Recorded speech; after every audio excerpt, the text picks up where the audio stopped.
Hello and welcome.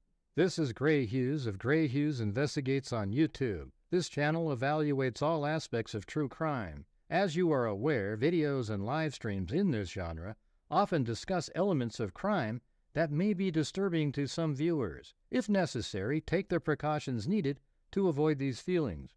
Factual information related to cases is the key to fostering rational true crime discussions. Fortunately, you will find that here. Please hit the like button only once, share the video, and subscribe if you like my content. Thank you very much for watching.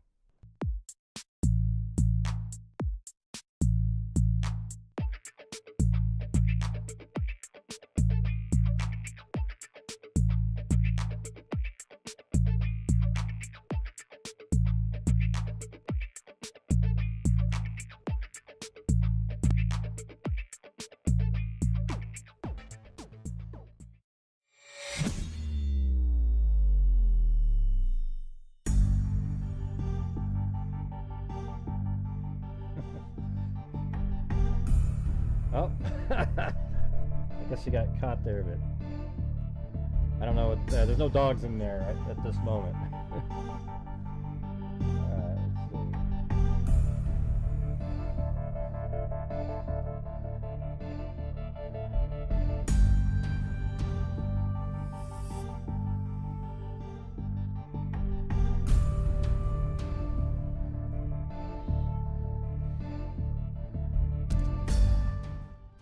All right, what the hell's going on, everybody? What the hell is going on?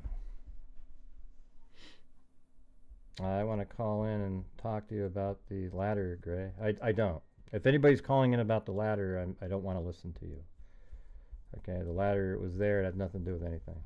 All right? How do you know, Gray? It's the foundation of my entire story. I'm not listening if you're calling about. As soon as you mention ladder, I'm hanging up the phone. I was thinking of doing call-in tonight, though. I actually have the Skype, everything all set up, ready to go, and everything. To see what people have to say. Of course, this is when the anonymous caller calls in. An absolute nut job. Every single time. They just call in over and over and over and over and over again. Like losers. But I don't answer when it says anonymous. Yeah. Yeah, there was no ladder. The ladder was just on the house there. There's no way to get into the sliding glass door of the balcony of Kaylee from that ladder, nor is there, I mean, it's just, let's see, he climbed up the ladder, and then he slung himself up on the roof, and then let himself down, and then went through Kaylee's window, or did he just go through the sliding glass door? Right. Okay.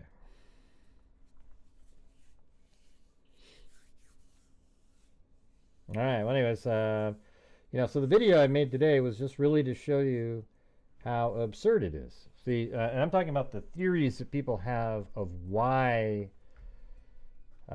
people like Dylan Mortensen and Bethany Funk, or for that matter, all the friends that were there, why they didn't mention the blood is because they cleaned it up. Okay, but think how stupid that is. When later on, a medical examiner shows up and the crime scene is very bloody. All right, so nobody cleaned up a damn thing. And I don't know, man. It just gets to a point of absurdity. But, again, we're doing our show, and guess what we're at, you guys? We're currently at 0, starting off the show. So this channel actively tries to raise funds to support the channel, and we give away a lot of money at the end of the month. And tonight's no different than any other night. All right. Let's see. And we've given away $233,500 to a DNA fund, scholarship funds, and many, many, many charities out there. All right. So that's part of the mission we have here, is to make a difference instead of just. And we make a difference here in two ways. First of all, we put out the factual information in cases and work through cases rationally, like a investigator might look through it. Okay. If you want the other stuff where you got a bunch of lunatics running around yelling about a whole bunch of random things that are never even close to possibly being true at all, then this isn't going to be the place for you. You'll want to go run over there and watch the lunacy unfold on a daily basis where nothing is said that has any basis in reality at all, just pure nonsensical information. Now, they don't believe that themselves, and that's because they've turned into, it's almost like being in a cult and you're told something so many times that over a while you believe in stuff that's even absurd, you know? Yeah, it's crazy. Like some of the stuff in Scientology, for example. All right. Hey, there you go. Name and badge number. First one ever. I got a black kind of sweatshirt on, or not a sweatshirt, a hoodie. Hey, thanks, Julia Morales.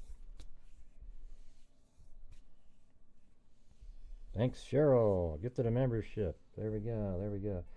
I'm not sure that that's a legitimate number on the screen there. I mean, we could have 344, but... Okay, everybody hit the like button right now. Let's see how many we can get here. All right, Joe Huck. Excellent. Yeah. And here's what the reality of the girls, Bethany Funk and Dylan Mortensen. See, these are just two college students who live in a house that has parties all the time. It's rambunctious in there often. Things are going on. And that night, there were sounds that they heard that were, a more unusual, kind of scary sounding sounds. That's why Dylan put her head out of the room 3 different times to see if she could sort of see, like, what the hell's going on out here. All right? However, she's one of those, the type of person, and a lot of people are like that, where she didn't want to verify what was going on that might be bad. All right? So, for example, when the next morning she tried to get a hold of everybody, right? Multiple phone calls, nobody answered. So instead of her walking out of her room, it would be just absolutely terrifying to walk out of your room and go down the hall and go into each room and look and see. She didn't want to verify the horror. And even up until, like, the 911 call, she still hadn't seen in there. She probably could see that there was a body on the ground, and calling the name, the person didn't move, and they likely knew it was Anna. Right? And they just didn't want to see it. And I totally get it. And a lot of people do get it. And those are the people you should be listening to, not the people who think they are morally superior than everybody else. And in the comment section, they're the types that'll type in, "Oh man, I would never do that. Man, what you should have done was," and those are the people you do not want to ever listen to in any cases at all. For example, in the Madeline Soto case, the people who, even though that law enforcement and the investigators have all said they do not believe that Jennifer Soto has any knowledge of anything that's been going on, after they thoroughly investigated with the information they have, they could not find it. You get the same people out there that keep saying the same thing over and over and over again because they wouldn't do that, or they wouldn't have done this, or they wouldn't have done that. And it's just, you're never going to be able to figure anything out if you can't actually just free yourself from that type of thinking. Okay? It's ridiculous at some point. Hey, thank you, KT Santos. People don't think like, right. And well, people think they're going to act a different way because they think they're so much better than everybody. So it always reminds me of, again, like even the hot car death situations. When it happens to somebody, like in Oregon, we had a case where there was this guy that worked at Intel, and he didn't normally drive his kid to preschool in the morning. So he got in his car, and that's a job where you had to use your mind a lot.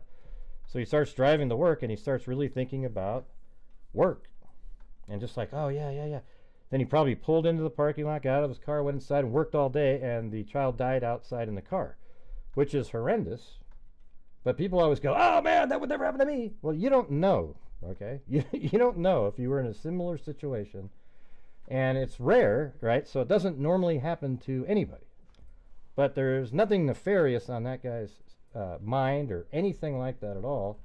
But you always got the holier-than-thou types who immediately have to proclaim how they would never happen to them. And guess what? Every single person it happens to says the exact same thing. Even they say that. So anyways, there you go. So to me, this is kind of similar to that. Where people just have to go out and tell everybody how they wouldn't do that. Hey, thanks, KT Santos. All right. So, I mean, basically, like today's video was about, you know, why didn't they mention blood? Okay, well, first of all, in the probable cause document, blood being on the floor was not mentioned one time in that entire probable cause document that was, you know, many pages long. It was like over 20 for sure. Not one time was it mentioned in there. And then on this 911 call, they didn't mention it because it's like, you know, I actually don't know if, I don't think that Dylan or Bethany ever actually looked with their eyeballs through the open portion of the door to see Xana. I think from a distance, they could see that her body was on the ground and didn't want to have anything to do with it. And that's why in the 911 call, we get a little glimpse of it where she's like, okay, let's go over there. Like she hadn't been there yet. Do you get it? She hadn't been there yet in the 911 call. And it's really obvious. And I just wish people would, you know, sort of think through stuff like that. It doesn't happen though. Never does. And I used to be like that myself, to be honest with you. Let's see, where is this? The 911 call. Let me go down here. I'll show you what I'm talking about.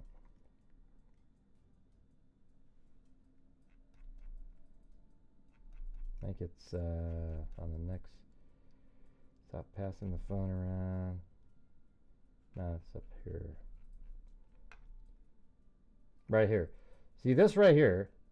When the operator said, okay, I need you to know what's going on right now. If someone is passed, I need to know what's going on right now. If someone is passed out, can you find that out? And then, I think it's Dylan, says, yeah, I'll come, come on, let's go. We got to go check. So they haven't checked yet. They've just been sort of yelling her name. They don't want to go look. And then guess what? Somebody even said, I don't want to do it. I don't want to go over there. And then somebody says, but then she said again, but we have to, right? Doesn't it? Do you guys agree that this right here is telling us that she hadn't been all the way over to the room to look inside yet? All right. Is she passed out? Was what Dylan said. Because somebody's in there actually looking. And then the person must have shook in their head or quietly said, yeah. And then she said, she's passed out, back to the operator. And then that person must have had a freaked out look on their face after seeing the blood on the ground. And she said, what's wrong? Do you guys see that? I think it's crystal clear. I think we have a, I don't know if we have a fake, I can't tell yet if this is like a fake viewer numbers here. Because we only got 87 likes. Okay, everybody hit the like button right now that's watching. See if you can do it. If we can get up to, if we get to 300, I'll think it's legit, but we're only at 98. I think we're having one of those little spikes again. The fakeness. Yeah, it makes sense. Okay, and so that might be why they didn't mention blood, you guys. I think this is the key statement in the entire thing. It might be too small for you, so I'll zoom it in. You can see it. I think this is like the key statement in the entire 911 call. Right there. And that actually shows you and you know, tells you why that they didn't see the blood, and it also lets you know that they hadn't seen it yet. And I don't think they ever went upstairs or anything. You know, they tried calling up there, they didn't get any responses, and I just think they were freaked out and she waited for people to come over and then called 911 and then sort of snuck out of the room and sort of standing in the living room. I actually have nothing but sympathy and compassion for Dylan and Bethany Funk. I want to know why no blood was found by wherever he parked if he changed clothes there. Just I don't know. Yeah. I mean, I actually don't think that there was much.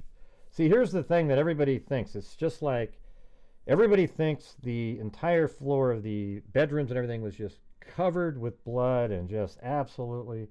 And maybe it is, but I don't think so, you know.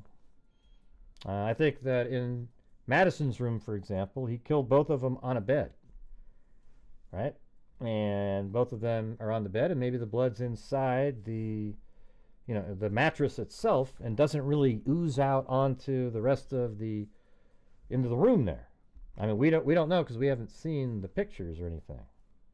Maybe somebody at some point will be able to describe those, or if they're shown at trial, you know, we'll get to see for the people who go. Yeah, they think it was like Sissy Spacek in the movie Carrie. Right, exactly. That's what I've said before on the show. Hey, thanks Richard Watts and Kim Berger.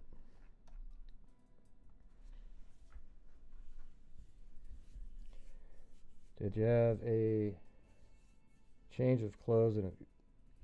Yeah, we just did a whole thing yesterday where I showed True Crime Web Steve's reenactment where he changes clothes, and I made a whole video on. I'm absolutely convinced that Koberger pulled up at 4:08 and did not go into that house until about 4:11-ish. And then I think the murders were over by 4:17. And I think he left the house, you know, maybe 4:17:30, whatever, right? Between 4:17 and 4:18, the murders were over, and he exited the house through the sliding glass door, and then he went back up to the vehicle and spent a good 2 minutes minimum taking off the clothing that he had, putting it in a plastic bags, and then he sped away at 4:20 and 47 seconds. And that's exactly what the video I made the other day was about. And that's absolutely, I think it's a reality based on the information that we have. We know that Dylan Mortensen was on the phone at 4:19 and like, I don't know, 15 seconds, something early like that. And that means that Koberger had already left the home, because she is sure as hell isn't going to be calling when he's still sitting in the house. All right, do we have any coffees tonight, you guys? And the answer is no. And that's it. So currently on the show, we are at $24.97 in total. So if you're out there and you have the ability to help support the channel, this channel relies on the generosity of the people watching, and that allows us to do all the great stuff that we do as well throughout the year. We're currently at 5,000 given out, or 5,000, what is it? Hold on, let me take a look at this. Yeah, 5,000 this year so far, but 233,500 since the beginning, 5 years ago. Let's see, about the bed mattress, but then there was blood coming through the roof. No, that's not true, Jenna. That's false information there. There was no blood in the kitchen coming through the walls. Absolutely not a real thing. Yeah, if that was real blood, it would have been coming from Kaylee Gonzalves' room. That's just them spraying, you know, trying to get fingerprints. There was blood, however, coming out of the house over in this location. Here, I'll show you here. So right back, right there was blood coming out of the, you know, underneath, like the floorboards, out onto the cement right there. Okay, now inside this kitchen here, there's these little streaks in some of the photographs because I think they sprayed them. But if you look, that's Kaylee Gonzalves' room up there. So that makes no sense at all. It's over here is Madison Mogen's room. All right, see that? So just letting you know. Now I've seen the photos. That's not blood, Jenna. Sorry. Absolutely untrue. It's not. I mean, I know what you're saying. I've seen the same things. It's not what you think it is. I know. I've seen the photos. It's not blood, okay? We've all seen them. You don't need to keep repeating yourself. Let's see. Yes, from Xana's room. I don't realize. Okay, cool. Right. Folks don't realize how lethal a finely sharpened large knife blade can be, especially if you've got a plan beforehand, and reportedly he had experience from a summer job cutting fish. Okay. Yeah. So he used the cutting fish job to sharpen his skills. You know, he knew exactly how to do it because he. I don't buy it. Well, what is it? What? I know you're doing the Idaho 4, but I wanted to see if you saw the Dane upload about. No, the other day, yeah, but that was a couple days ago. You're a day late and $1 short. Let's see, and just email me stuff, Karen. I know you wanted to tell me to try to interrupt the show, right? Because that's why you told me.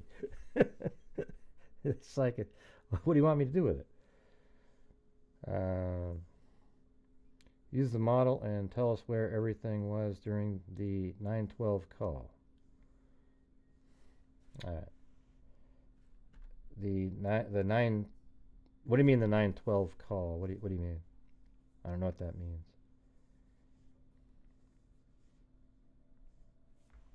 What's very? Oh, the audio is low here. Let me fix it. Hold on. It's usually like this. As soon as you turn on an app, yeah, there you go. They switched it. Jeez. Guys are crazy.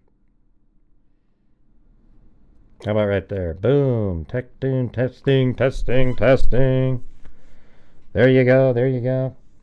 All right, guys, I'll try it again. We're currently stuck. If you guys could please help support the channel. The channel, again, relies on you guys every single night on these shows because there is no ad revenue to speak of on these live streams. And it's like that for every single person who does live streaming. All right, I'm just one willing to say, hey, you guys, I need your support on a nightly basis when we do these shows. So if you have the ability to, I would appreciate it. Yeah, you said that already. You said that about the butcher.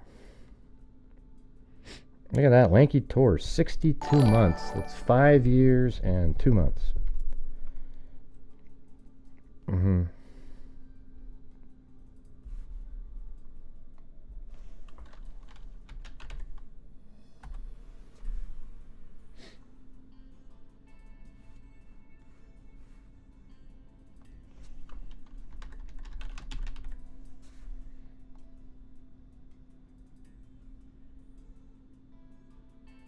Oh, you're saying, hold on a second. Okay, you're talking about Dane Paulson. Let me see what that says. Okay, a van seen 2 weeks before. I mean, come on. You know, I don't know. Just who knows? Okay. You know, I hope that, you know what I hope? I hope he was in a van somewhere instead of dying in the river. Okay.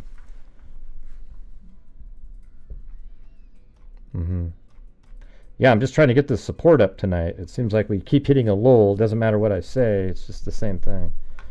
So maybe somebody else needs to say something. I don't know what else I can say. Okay. But I don't know what you mean by the 912 call. And plus, that's what super chats are for. If you have something you want me to see, you put it in a super chat, then I'll read it. That's what they're for. That's what the original purpose is, and that's what they're for. Yeah, I've got the. I made the entire, you know, model of the house. Hey, thanks, Kitty Cat. Please use the model and show where everyone was during the 9-1. Oh, the 9. Okay, I thought you said 9/12. Please use the model and show where everyone was during the 911 call. All right, during the 911 call, I think. Okay, so let's just go through it again. This is the front door, all right? So for people who haven't seen this, this is the front door of the house, like that, right? So I have this model here that I built, and I put a camera attached to his head. So So when we click on the camera, that's the door to the front of the house. Okay, do you guys get it? There it is. So here we go. Ocean wave emoji. Opens the door. Ocean Wave. emoji. Thanks, Allie Cake. And then right here on the right's the storage room where it could be a room for somebody, but it wasn't. They used it to store stuff. There were golf clubs and whatnot in there, right? But if you take a left, you go by a bathroom and a utility room, and then right here is Bethany Funk's room. Okay, this is right below the living room. Now, apparently, this is where Dylan Mortensen went with, like we see this in the chats. Okay, so let me open that up really quick. Right in here. Let me go down. Is it up higher? Yeah, I think it was right there. It says Dylan Mortensen, just read up here who's saying what. No one is answering. I'm really confused right now. And then actually Dylan Mortensen sent Kaylee Gonzalves 2 messages. Kaylee, what's going on? So she's trying to figure out what the hell's going on. And then Bethany Funk said, yeah, dude, what the F? Xana was wearing all black, she said. And then Dylan realized what she said wasn't correct. So she said, I'm freaking out right now. Or maybe Xana was just wearing all black that night, so thought maybe that's who Dylan was referring to. I didn't really think about that till just now. But maybe Xana was wearing all black that night. And maybe when Dylan said, oh, it was all wearing all black, she thought that she was just making a statement, well, Xana wore all black that night. And she says, I'm really freaking out right now. Dylan Mortensen said, no, and then Dylan Mortensen corrected her and said, no, it's like a, ski mask almost. And then, like he had something over his forehead. So now it's something over his forehead and little around his mouth. And then, I'm not kidding. I'm so freaked out. So am I. My phone is going to die. F. Now, people go, well, she must not have been in her room because she could have charged it in there. Well, maybe she just wasn't charging it and it was about to die. I mean, what do you want? I mean, people say that all the time. And then Bethany says, come to my room, run, down here, right? So, and apparently we find out that she did go down to Bethany Funk's room at some point, right? So obviously I would think that, it's a very good chance that she was still downstairs and never went back up to her room until 911 was called. And then after 911 was called,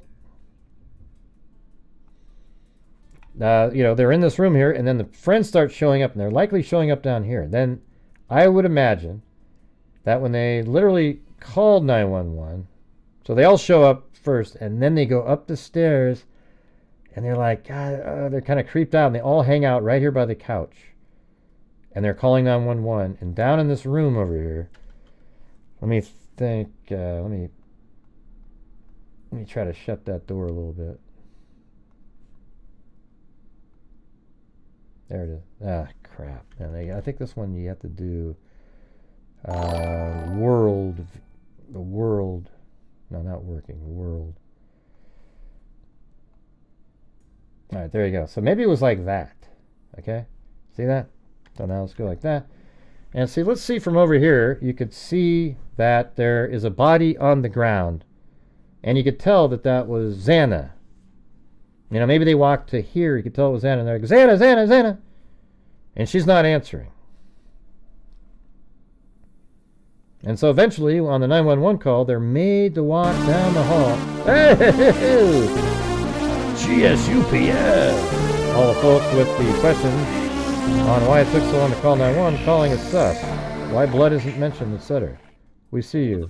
We know that. For so long to call 911, calling it sus. Why blood isn't mentioned, etc. We see you. We know your agenda. Right, the pro burgers. Exactly. Hey, thanks, GSUPM. So you see this? Now, here's how it went on the 911 call. Watch this. That same segment that I just showed you. Right here. Yeah, I'll come. Let's go. Let's go check. Here, I'll read it over out to the side. Let's go check. Here they go. Here they go. Let's go check. Dylan stops right here. Okay? Maybe like right even here. Questions about cases or even cold cases, email Gray. Well, thanks, Lanky Toy. gmail.com. Very kind, very kind. So I bet you Dylan stopped about right here, and then another person walked into the room over here and literally like went in. I'm going to get rid of the door open like that. They went in the room and could see her on the ground, okay? And they checked her. And that's when, you know, she said, but we have to, etc. And they went down the room and says, is she passed out? And the person that's kneeled down next to her probably said, yeah, she's passed out. And then she said, yes, she's passed out, back to the operator. And then that person that was down kneeling next to her likely freaked out and walked past her, like going back this way, and she says, what's wrong? You know, because she saw, that person likely saw what the devastation was in that room. All right? Does that make sense? I think it's really valuable having a model like this that you can just kind of move around in.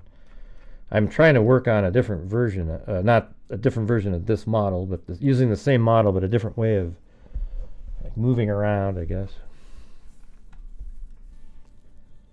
My only confusion is why they didn't say they also could get a hold of. I don't know why. Why does that matter, though, Jenna? I mean, they didn't say it. You know? And you know what? You know why they didn't say it? Here's why they didn't say it. Watch this. Let me give you the answer. Okay, I'm not.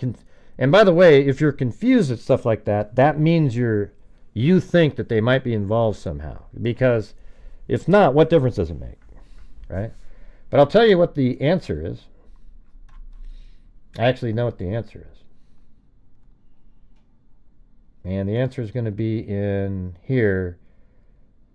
Let me type it in. I know what it looks like. Right here. Can I just tell you what happened pretty much? Right there. Hey, what's going on currently, though? Is someone passed out right now? So the operator, you know, rightfully so, wouldn't let her tell the bigger story. Okay. And then, what's going on currently? Is someone passed out, and then she tried again. Dylan tried again. Look at this. She says, I don't really know, but pretty much at 4 a.m. And then, okay, I need to know what's going on right now. And then Dylan never really got back to that. Okay? Do you see that? No, it's not redacted. That's not what I'm saying, Jenna. I'm not saying it's redacted. Nobody said it's redacted. What I'm trying to tell you is that she tried to get words out and was interrupted because the operator, rightfully so, is concerned about an unconscious person that might need help. I think that Dylan and them have a suspicion that Xana's not alive at this point. And she's trying to say, now listen, can I just tell you what happened pretty much? And then rebuffed. Okay, and then she says, okay, I don't really know if she's let's see, if she passed out or not, but pretty much at 4 a.m. Now I need to know what's going on right now. Does everybody understand this part right here? This is it. Yeah, I think they just saw the body through the door at the end on the 911 call. I don't think that they ever looked, because that night, when, Dylan's in her room, she didn't go check Xana's room. As soon as she left after Koberger was there, after a few minutes trying to call people, she went down to Bethany Funk's room. All right? So that's it. I mean, it's really kind of a simple situation here. It's not weird. It's not, there's nothing strange about it. Nice try. She's not being kept out of the Elias Abbott. I don't see that one. Bethany is the first one to mention seeing someone. That's a contradiction to everyone we've been told. I don't even know what that means. Yeah, whatever you're saying. I don't agree with you, because I know that Dylan Mortensen mentioned the bushy eyebrows like right at the very, very beginning of this case. So I'm not sure if you're accurate or not, and we don't know who A is in these conversations. I think Dylan is the one that mentions 4 o'clock, etc. This just says A equals woman. And I actually think that's Bethany Funk's phone, apparently, but I think that's absolutely Dylan. But man, I could be totally wrong, but right here where it says pretty much at 4, I mean, that's something Dylan would have known about. I think Bethany Funk was sleeping at that time. Because remember, or I don't know, she might have been doing something else, but when Dylan tried to call her, she didn't answer.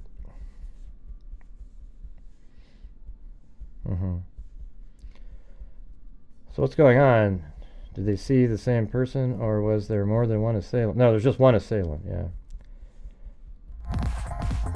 So who out there, when people keep saying the phrase, something just doesn't add up here, what is it? What is it? Just wanted enough to know WHO to dispatch. Right. If someone said there was blood, it would not have changed the response. Also, is on fire department, none of this is suspicious. Right. Yeah, I totally agree. Are all the text lines, and thank you, Kim Berger, included in what you've... no, there's some missing, yeah. That's what I would say in this, the text of the text messages, there's stuff missing because no one is answering. I'm really confused. Yeah, dude, what the F?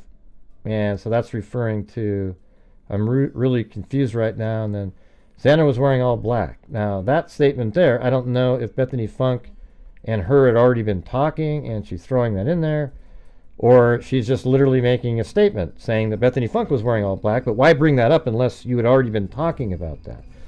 So I think there is stuff missing from here. And, interesting right here, it's hard to say, though, that there's anything missing. You know why? Because right here, Dylan Mortensen was awake and texting at 2:10 and then from 4:19:07. And that's a really amazing little piece of information right there. Because you know that she's not calling using her phone while Koberger is still sitting right there, walking around. She wouldn't have wanted to... So she waited till he was out of the house and waited a while, then called. So it's 4:19:07 to 4:21:50. She tried to call Bethany Funk, Xana Kernodle, Kaylee Gonzalves, and Madison Mogan. And then literally 18 seconds later, this starts up. So if there's anything missing from it, I don't know, where that would be. But they also didn't put time on here, and maybe there's some text in between in here that they didn't want to share or something. The last picture of roommates on porch of girl was wearing all black. Huh. Yeah, I think I've seen that one. Let me see if I can find that. Maybe that's what Xana was wearing. Kind of think that sort of sounds familiar. I don't know. Let's see. Last picture of Idaho for...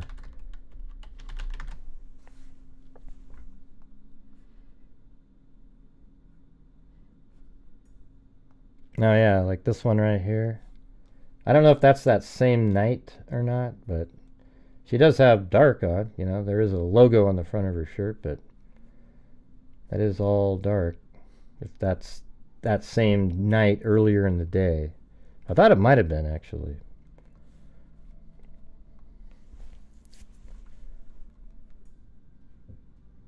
Right, maybe some really, maybe...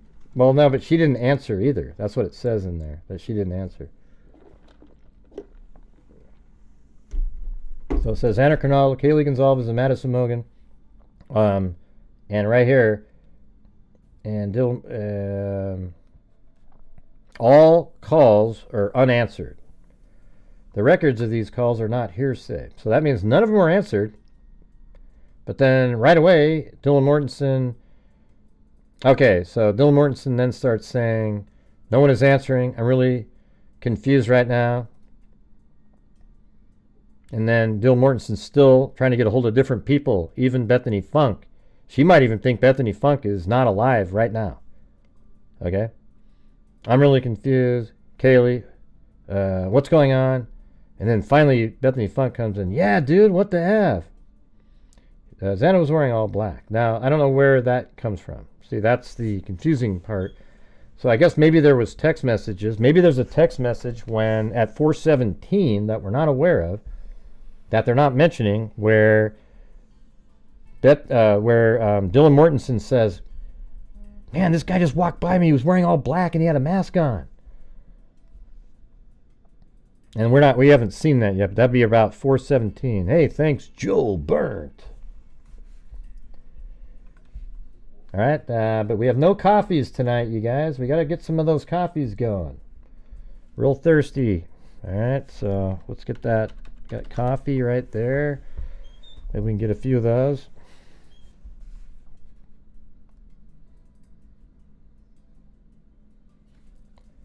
And by the way, everybody, hit that like button for me right now. 10, 20, 25, 30. Hit that like button 40, 45, 50. Hit that like button 60. Use your nose, use your toes, whatever blows. Hit that like button. It's one of the easiest damn things to do in the world. Hit your like button. Hit the like button. Hit the like button. Hit the like button.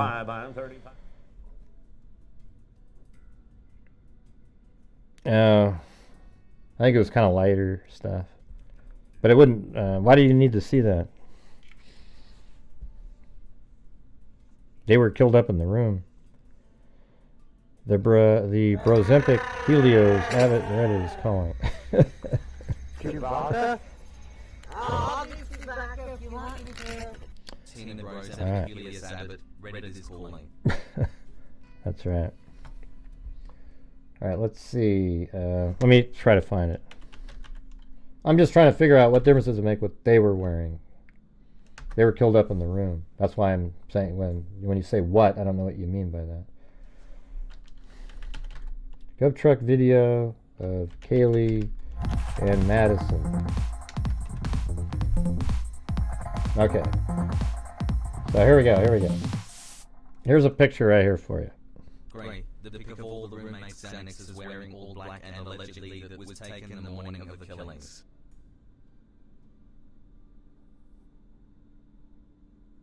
Uh-huh. What are you talking about, Lisa Valenzuela? About same day. What's the same day?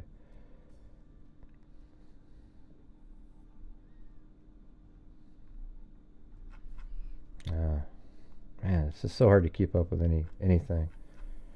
Yeah, so anyways, they're just wearing, like, Kaylee has on light clothes, you know. I mean, probably just jeans and a light top, and Madison Mogan, but you gotta realize they went to sleep later, so they're probably not wearing the exact same clothing. But you know, Madison Mogan was wearing, see, like she had blue jeans on and white underneath. I'm sure she's not wearing the same jacket to sleep. So if anything, she'd have the white on, and there's Kaylee right there. So there you go. Is that good?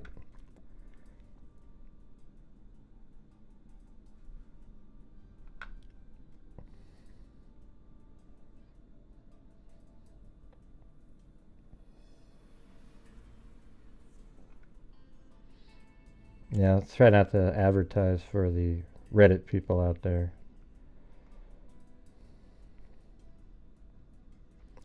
They just looked so young and carefree in that moment. Yeah, they were happy. They were, you know, I think Madison Mogan was really intoxicated in that picture. But you didn't answer, Lisa Valenzuela. What was the thing that what are you referring to when you say the same day it was the Instagram account? What are you referring to? I mean, you're answering something that were they any wearing on the grub truck? What pictures? Yeah. Okay, the picture, yeah. That's different. But maybe that was Xana. I guess we could check that out. Yeah. Let's see. Hold on. I think they might be, actually. Last picture of the roommates.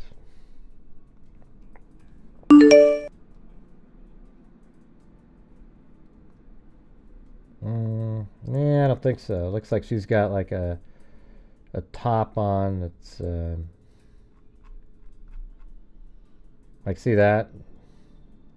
I mean, I don't know. She does have a sweatshirt on though over the front of it. I'm not sure it's that one though. It looks more And then what about, oh yeah, and she has a white, like, see that? That's white and that's black right there. See what I'm saying?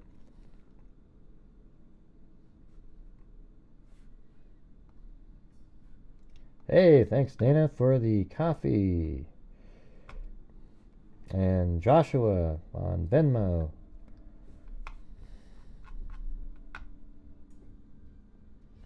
Yeah, so I don't think they have the same clothing on.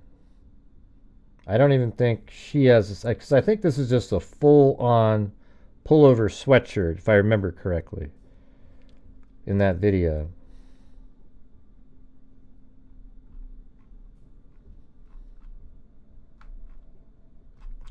Oh yeah, and these are the two surviving roommates that actually put Madison, I think it's Kaylee, Xana, and Ethan right there with wings. Because that's what people do if they're killers, you know. Gray, you don't understand. They did it to make it look like they didn't have anything to do with it. Gray. My God, you guys. Hey, I doubt it, Brozempic. Here's the thing, everybody. If you're out there and you believe Koberger didn't do it and you're trying to sell it to people, that means you don't understand the information that's out there. Okay? That's the reality of it. I'm not trying to be mean or anything. It just means that your brain has malfunctioned at some point in time, or you're believing a bunch of crazy propaganda, whatever. When this case goes to trial, it is going to be, he's going to be obliterated. Okay?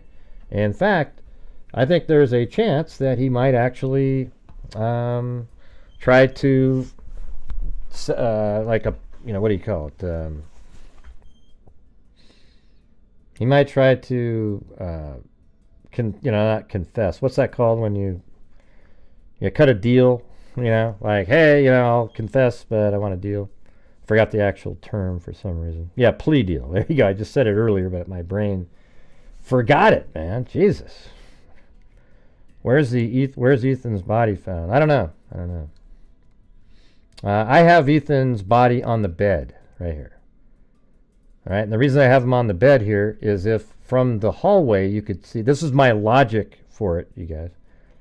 If from the hallway you could see Xana, that means it's not likely her blood that's trickling outside of the house. Although it could be, maybe it went along the wall. And okay, so I think that maybe he's over here and he's bleeding out and the blood's going down the wall and it goes outside.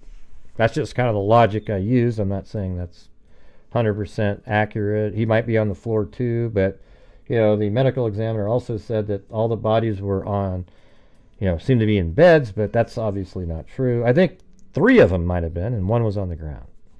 However, if the bed is not where I have it, and the bed's right over here against that wall, then she could have just been laying on that bed, and he's on the ground over there. So, for example, if this bed was, let me try to move it. I guess I have to go back a little bit, right there. So if the bed was like, and then I rotate it 90 degrees, if it was over there and you could see her, then on the floor over there would be Ethan Chapin, maybe. All right. So I guess I don't know where the bed is. I've tried to find pictures. I've seen pictures inside the room. It just never seems really clear.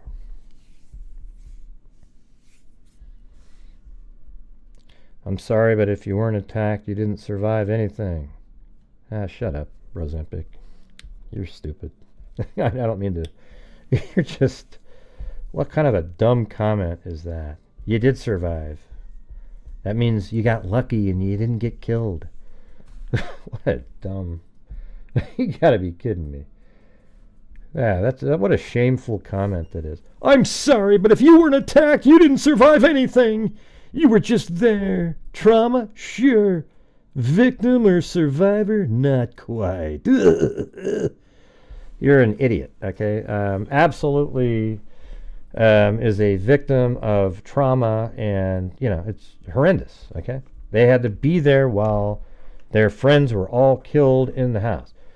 So I guess what you're saying is if you were in a house and there were 6 people in it, and they're all your friends, and you were in another room, and everybody around you was killed, you're just, shit out of luck, man. You're just a loser that just happened to still be there. You should have jumped in there and got killed yourself, because then that's the only way you'd be able to be called a victim.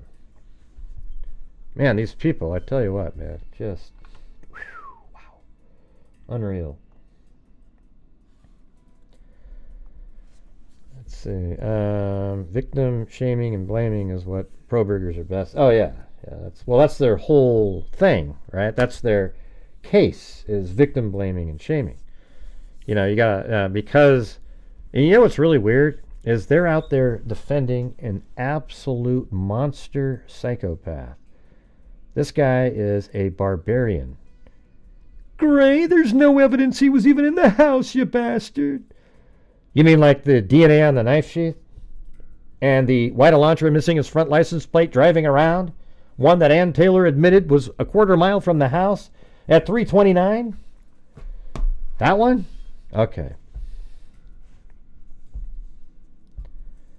People saying, why didn't he try to get to the gunman? Huh? People saying, why didn't he try to get to the gunman? What are you talking about? Hey, thanks, Lanky Tor. The legend, 62 months. I think Zozo's right up there. What are you at, Zozo? Aren't you 61 or 62 now?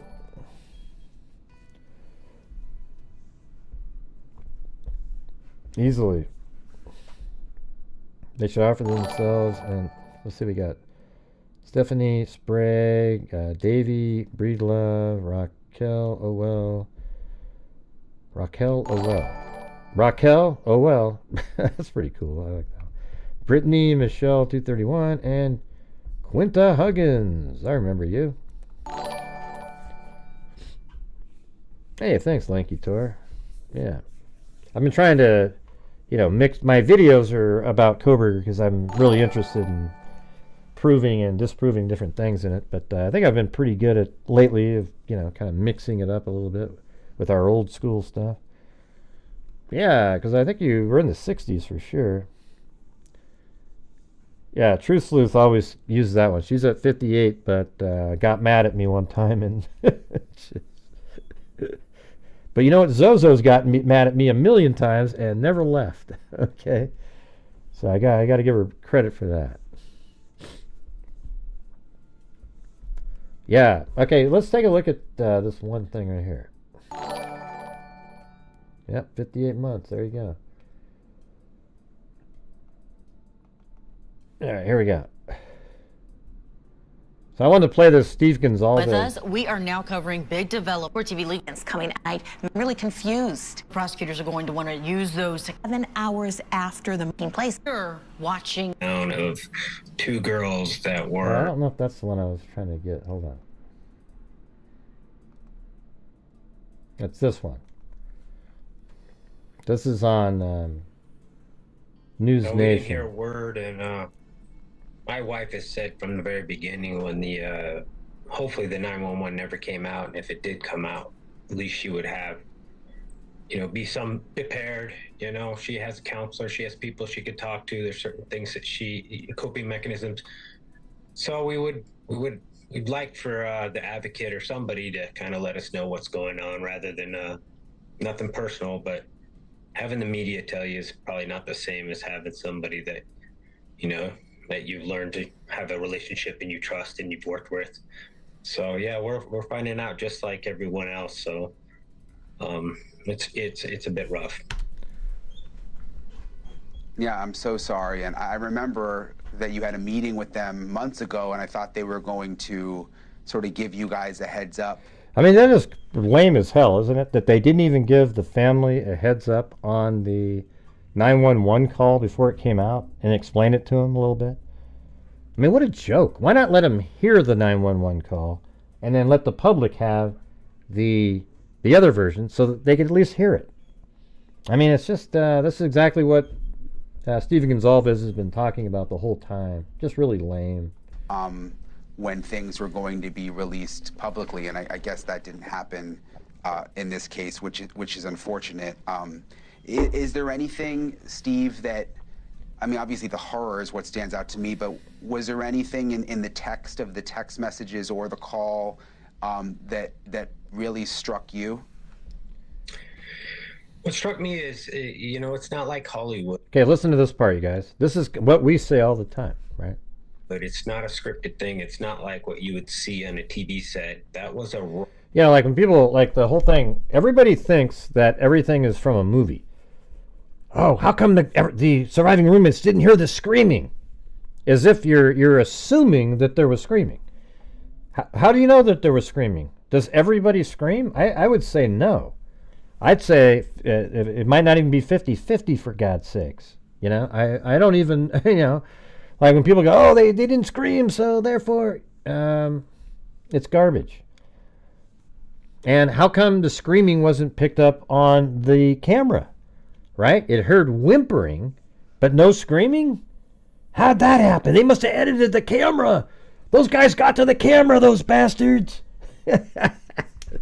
Hey, you guys, we just came up with a new one for these guys. The camera didn't play the screaming, so whoever did this edited the audio of the surveillance camera to take out the screaming, right? That's how these guys think, man. Raw emotional breakdown of two girls that were scared for their life. Raw emotional breakdown, two girls scared for life. He's actually, I think he's referring to the text message exchange here. There's part of me that knows that, like how that house was, there's a lot of pranking going on. There's a lot of partying. So there's part of them that was probably thinking, is this a prank? Am I getting messed with? I know for a fact my daughter loved pranking people. So my heart goes out to those two girls. I'd have a hard time if I was one of... Oh, look at that. Look at Linda Howell, for God's sake.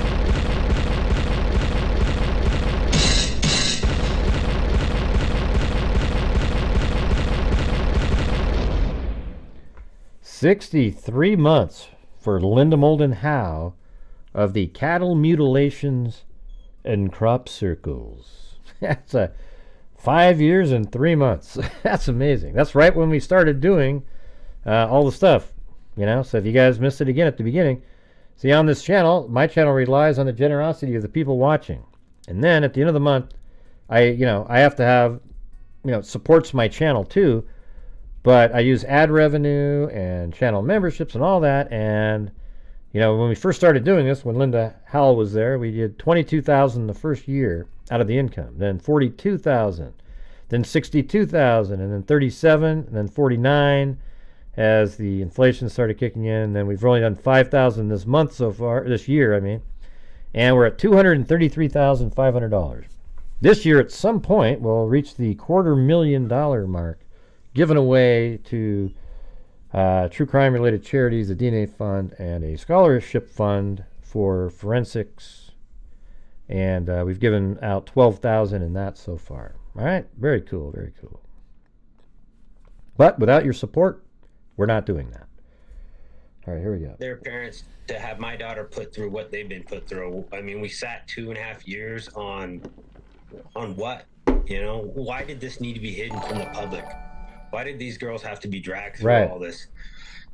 Right, exactly. Why did this need to be hidden for so long when I think that that text message exchange, everybody, 100% exonerates and should prove to all the people who blamed both of them that they had absolutely nothing to do with it. And I said that the other day on the show.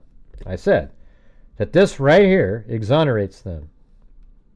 I mean, unless you actually are that conspiratorial where you're going to believe that this whole thing was scripted here to make it seem like they didn't know what was going on. And once you get to that point, that means you are being willfully ignorant. Okay? Willfully ignorant.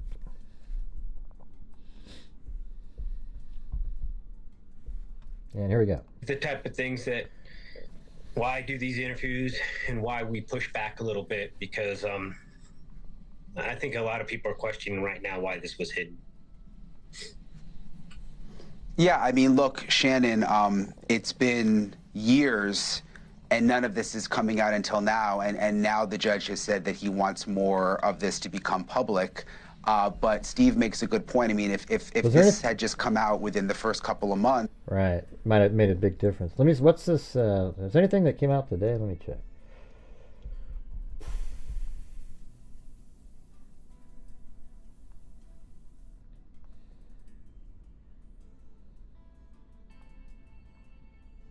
There's one on the 7th. Nah, those aren't. All right. Maybe it would have been easier on the survivors and the victims' families like the Gonzalves.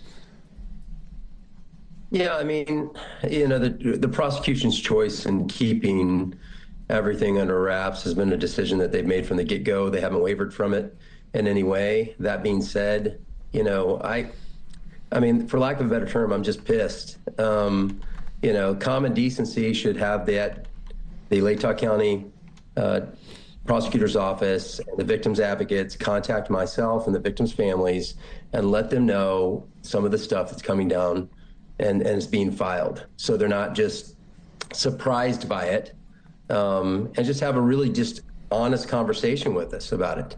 But none of that happens, and I'm frustrated and I'm pissed for myself and the family that I don't have a chance to explain those things to them, to give them a little bit of a heads up on, hey, these motions are filed this way, and they may or may not be successful. If it is successful, who cares? You know, doesn't affect the case in some way, or my opinion on whether or not those motions might be filed and or might be successful or not. But it's just really, really frustrating. And I know Steve and Christy are frustrated by it, but I'm the one that gets to say, you know, I'm pissed, and I'm pissed for everybody. So. Yeah, and I mean, even if they can't give you the documents ahead of time, it seems like they could at least give you a heads up to tell the family, hey, you know, maybe don't watch the news for an hour, give me a second to go through these and call you. And, you know, it seems like that would be sort of a decent thing to do. Steve, what do you make of this latest motion where they're trying to ban words from coming out during trial? I mean, simple words like that are part of the case: murder, bushy eyebrows. Yeah. Hey, I don't know who this F underscore or whatever the hell your name is. We've already gone over that and explained it perfectly. And if you don't understand it by now, there's no hope for you. Okay, so go find your people somewhere. Okay, this isn't a place for you. All right, thank you. Sociopath, psychopath. Did this come as a surprise, Steve? Yeah, look at they want these words banned. You know, YouTube bans these words, not these ones. But you can't say bushy eyebrows because, you know, Kohberger had bushy eyebrows.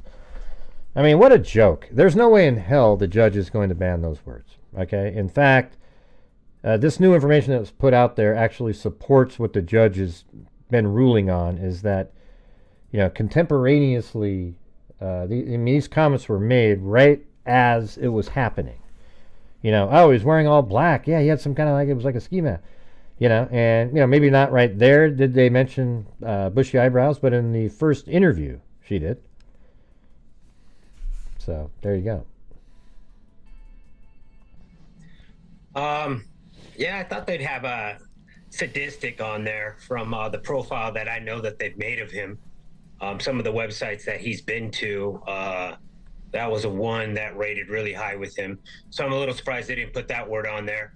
But when you're super desperate, you really have nothing, you know, you attack words and yeah, see, I think he's exactly right here. Simple things like that. I mean, they're really done. I mean, their client has left so much evidence that they've got to attack words. So I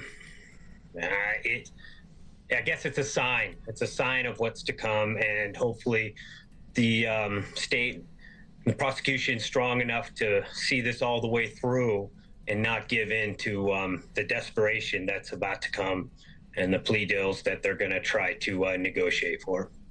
See, I actually believe that. I think I've been saying that for a long time. I actually believe that it's that bad for Kohberger, and that's why this attorney that everybody is lauded like she is so amazing, the greatest attorney in the world, she looks terrible because what she's trying to do is fit a square peg into a round hole, and it's garbage. I mean, it is laughable stuff, and you see the judge just going like, jeez, just almost embarrassing for him. All right, we're currently right now at about 55% of the goal, you guys. So if you're out there, you can help support the channel, that'd be great. I just went through and explained to you what's going on over here, so if you have the ability to, that would be awesome. Thank you. I think that it's very possible that Kohberger's defense team is going to try to do a plea deal. It might be, I don't know if it would be as simple as they would just go for life without parole, but the death penalty is on the table, and he will get the death penalty if he's found guilty. They'd like his, quote, autism, whatever the hell they want to use that to try to mitigate what he's doing, but, I think it's actually insulting to people with autism, as if they can't control themselves somehow, and, but for the fact that he was autistic, he wouldn't have done this. That's garbage, all right? Brian Kohberger is a stone-cold killer. He is a psycho who, he kind of reminds me a little bit of the Aurora movie theater shooter. You know that guy? The shooter in the, what the hell was his name? He had red hair, kind of looked. That guy, to me, is almost the same person. And that guy was studying how your brain works because he didn't understand, why he had the compulsions that he had. I don't know if Adam's the name. Could be. Adam Lanza is the other guy. That's not him. I'm talking about the hell was that guy? I think it was like in Colorado. He went into a movie theater. No, it's not Adam Lanza. Yeah.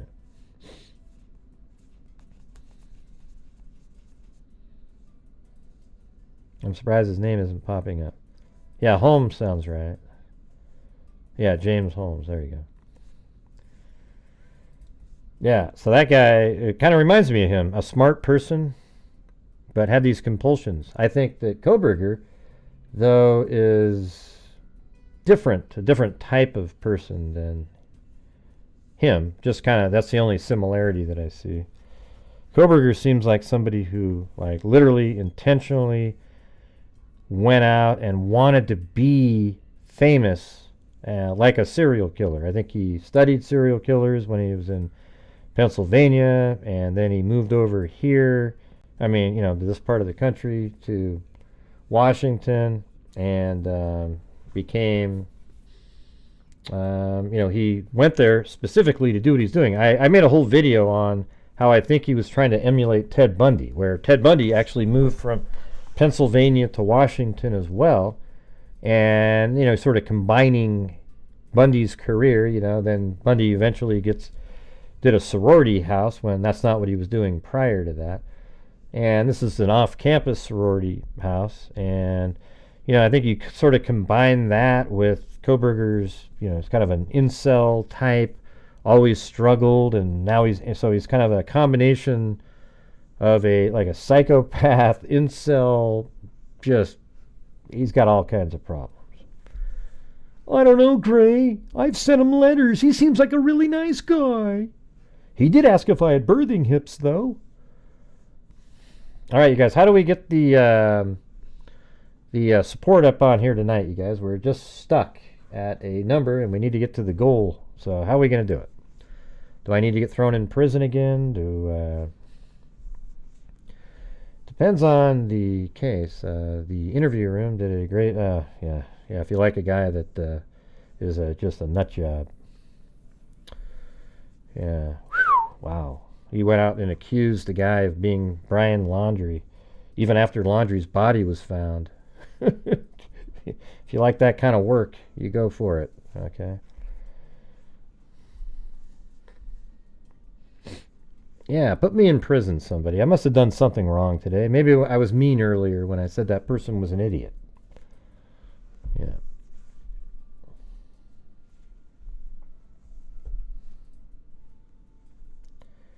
Even Ann Taylor knows that she can't put BK on the stand because jurors will then know he is guilty. I think people are not putting me in prison because they don't think I'll get out. That's how slow it is.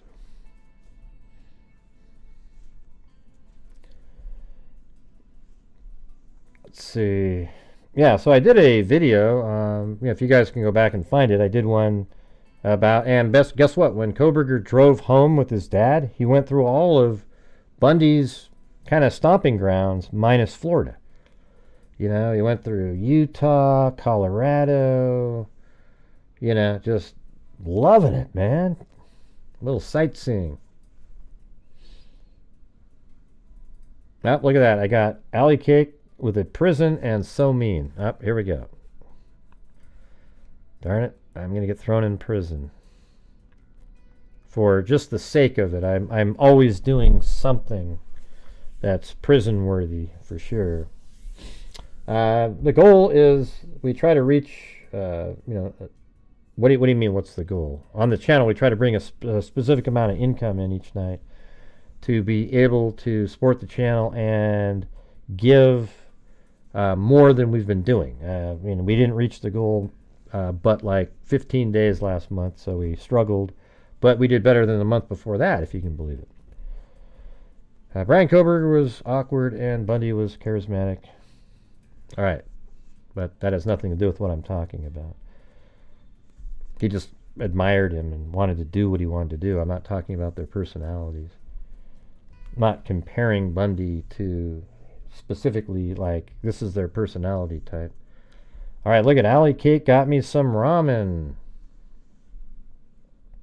All right, that's 0 bail. All right. Thank you.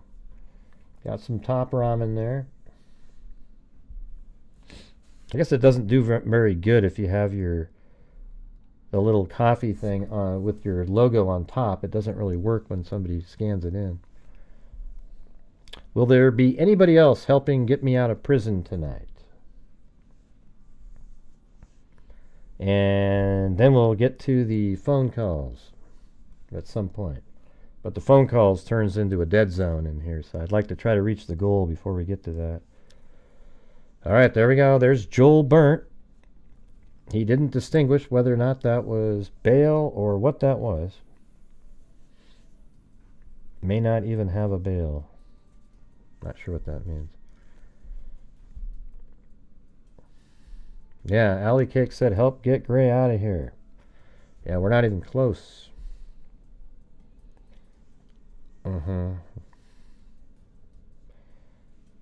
Someone on another channel said that we don't know who's HJ.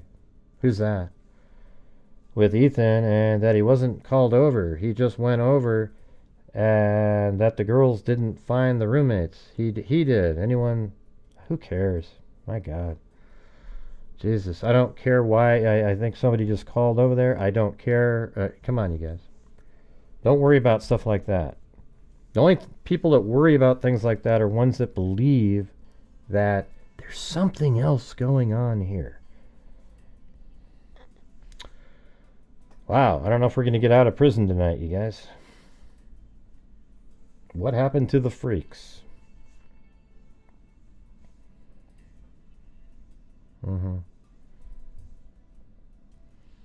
And orders her art. I got her art pictures. Life savings, forget it.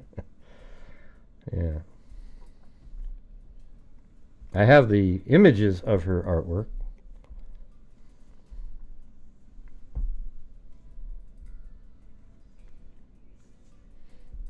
Man, what's going on, you guys?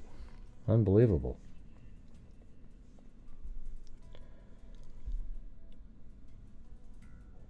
Let's see.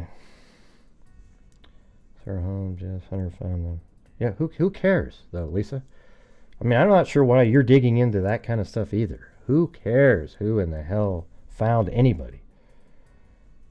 Jesus. You're almost like you want people to know that you know these little things, and it's just like, it just doesn't matter. All right, that's for an Uber, but I'm not even out of prison yet, Alley Cake. $5 doesn't get you out of prison. The first one was just food, and then we got $5. We're not even out of prison yet. And I don't know what's going on, you guys. This is usually where people are helping and we move forward.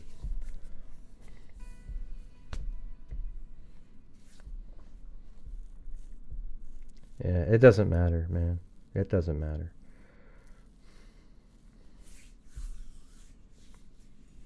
Yeah, it just said what his name, the name of the person.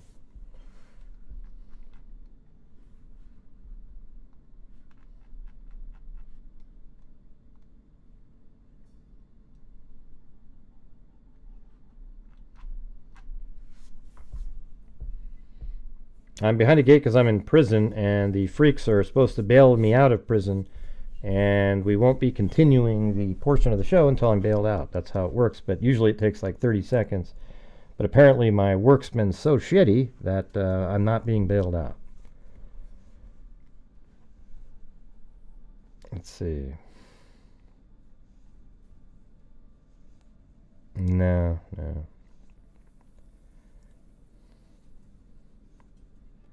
Let's see. Okay, see you later, Tarnell. Nobody was even interested in you being here. Isn't that amazing? All right, well, looks like Alley Cake's the only person that's really giving a damn. I mean, isn't that amazing? Look at, we got Alley Cake, and Joel Burnt. I mean, oh, and then Cheryl Moran. Okay, she just got me the bail and a Uber and a stay at a Motel 6 for a night. Okay, thank you. Thank you very much. Key emoji. Key emoji. Oh, we didn't get to hear it. It was like. All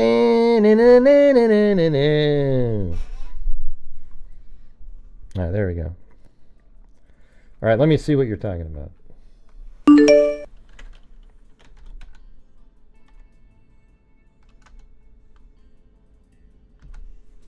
Oh, right there. Okay. In the case at bar, most of the declarations made were present sense impressions. HJ located the unresponsive body of Xana Kernodle. Remember how everybody said that, I mean, but we don't know that that's the first person that was called. That's just somebody's name that was there with the rest of them. You know, there's no specific information about anything. But he went in and found Xana Kernodle's body. Let's see. Of Xana Kernodle and informed Bethany Funk and Dylan Mortensen to call 911. Right. So that's the guy, if anybody, who would have mentioned blood, right? Yeah, it's a good idea to help raise the support on the channel, AIM. Used to be where it was just like a no-brainer. Everybody was like, ding, ding, ding. Now it's like a real struggle on there.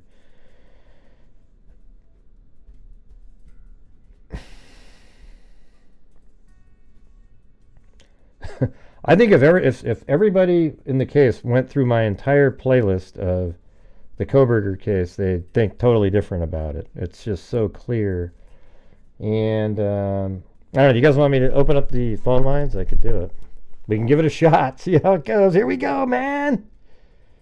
Well, and here's the thing is, you can't argue with a conspiracy theorist. So if they call in and say, I think it's Brent Kopacka. Now, he went over here and did this, and I'm just going to be like, yeah, it's not him, man. There's nothing you can say. They have zero evidence that any of these people had anything to do with anything. The only person that answers the questions, just like Richard Allen did in the Delphi case, is, see, anytime somebody's calling before I even have the number on the screen, I'm probably not going to be able to answer it. All right. But in the Delphi case, Richard Allen answered all the questions law enforcement had. In this case, Koberger answered all the questions. Who's the person who owns a White Elantra? And who was the person that entered the house that was driving the White Elantra?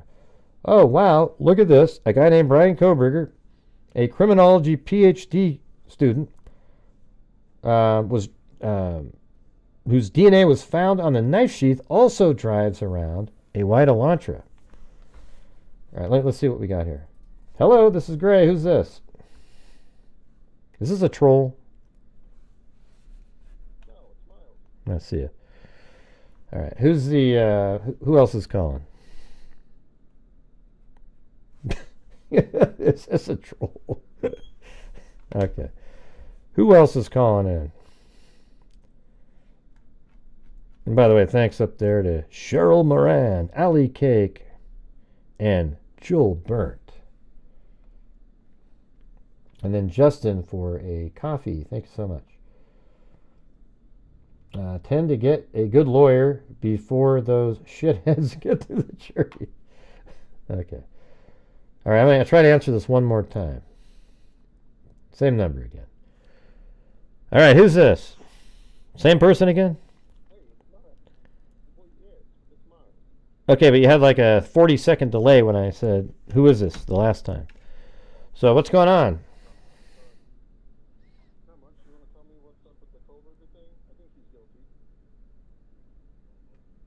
Oh, Jesus. Okay. I can't do those. Those are... It's a complete waste of time. Can you tell me what's up with the Koberger thing? You know, like, you know, the Koberger thingy? Alright. There we go. Alright, so here is, let's put the number up on the screen for the actual people out there if you want to call in and say what your thoughts are on any of the stuff that we're talking about. But you're right, Lisa Valenzuela. You got it right.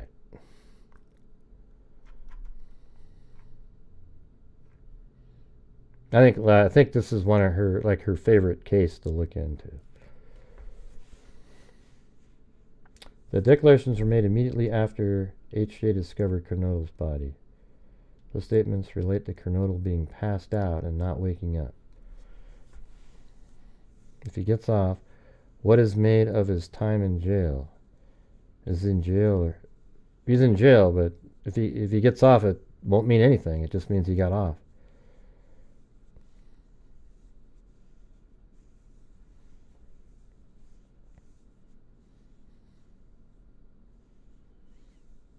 Who's the... Okay, I think these defense lawyers get to where they're just trying to guard against being tied up for years in ineffective counsel litigation after the obvious... Yeah, like she's trying everything under the sun. And even, you know, when you look at the judge, he's just sitting there shaking his head.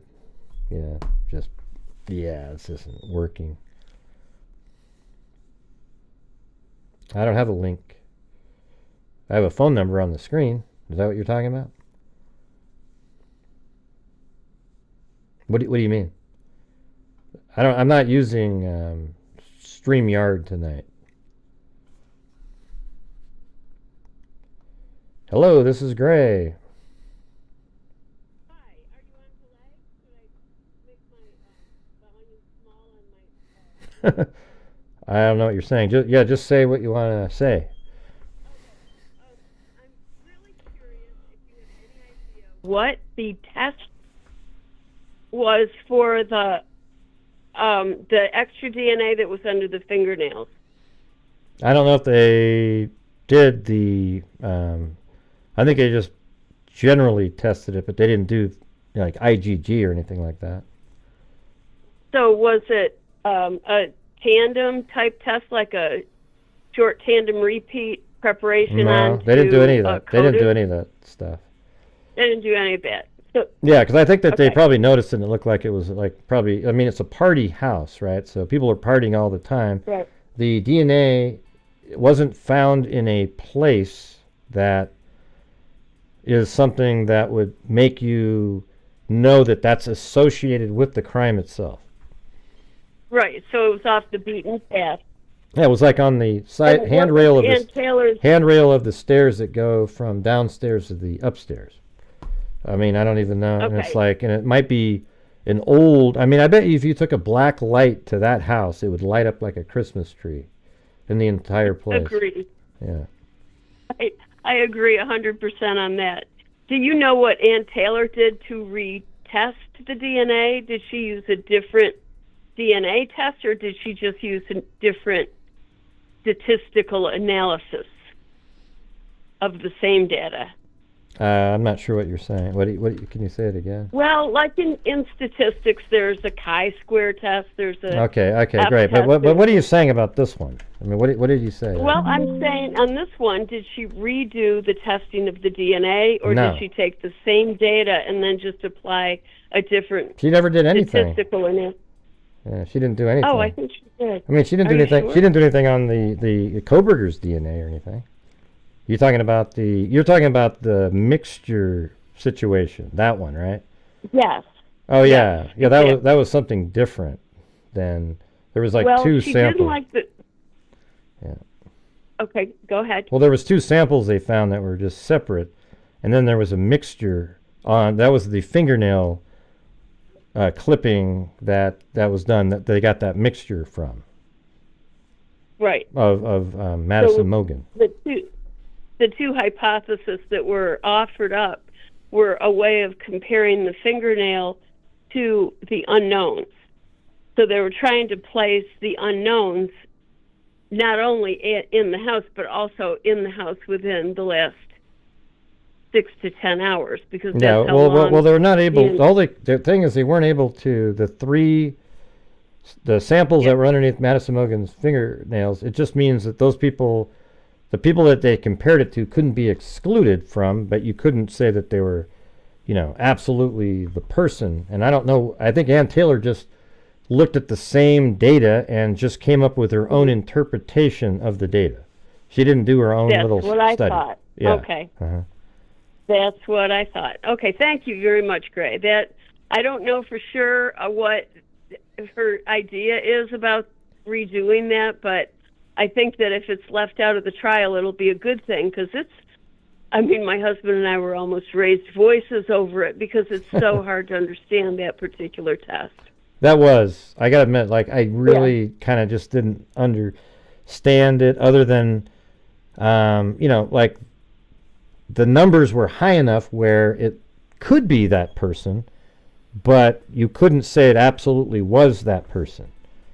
That's the thing. Right, because of the constraints of the test itself said, in this range, you can't make a conclusion. I think it's almost ludicrous, though, with the technology that we have out there, that they haven't figured out how to separate mixtures. I mean, don't you feel like they should be able to grab it and put it into a machine, and it goes through, and it goes through, and it sort of like separate. I'm still speaking though. So you put you put it into a machine and you work through it, and then eventually you just kind of keep separating things that are different, and then boom, have it go through this massive sort of thing that separates it, and then you have these different pools of like DNA in those ones, right? In each I actually did that. The difference is that a scientific lab has free reign of doing whatever the heck they want to do, whereas a forensic lab has to do things according to state overseen protocol that have to have 1 million signatures every time you change a step in the protocol. And I actually did separate mixtures all the time. And the way I did it was changing the primers on the PCR reaction, which is the Xerox machine for DNA. So when you want to copy DNA, you have to have a little, it's kind of like if your DNA is like a zipper, you have to have a known tooth in the zipper that you understand and know about, and one is the start and one is the stop. And then your zipper going up and down all night long as you change the temperature of the water bath that your little baby test tube is in, that opens up the zipper and then closes it back up. And every time it zips up and down all night long, you're making another copy of the DNA. Well, who are you, and then do you do this? I mean, this is like what you do. Yeah, well, I'm retired. I'm 70, but for 30 years I did DNA work, but I did it in the university setting, which was supported by government grants. And you can experiment and try to figure things out.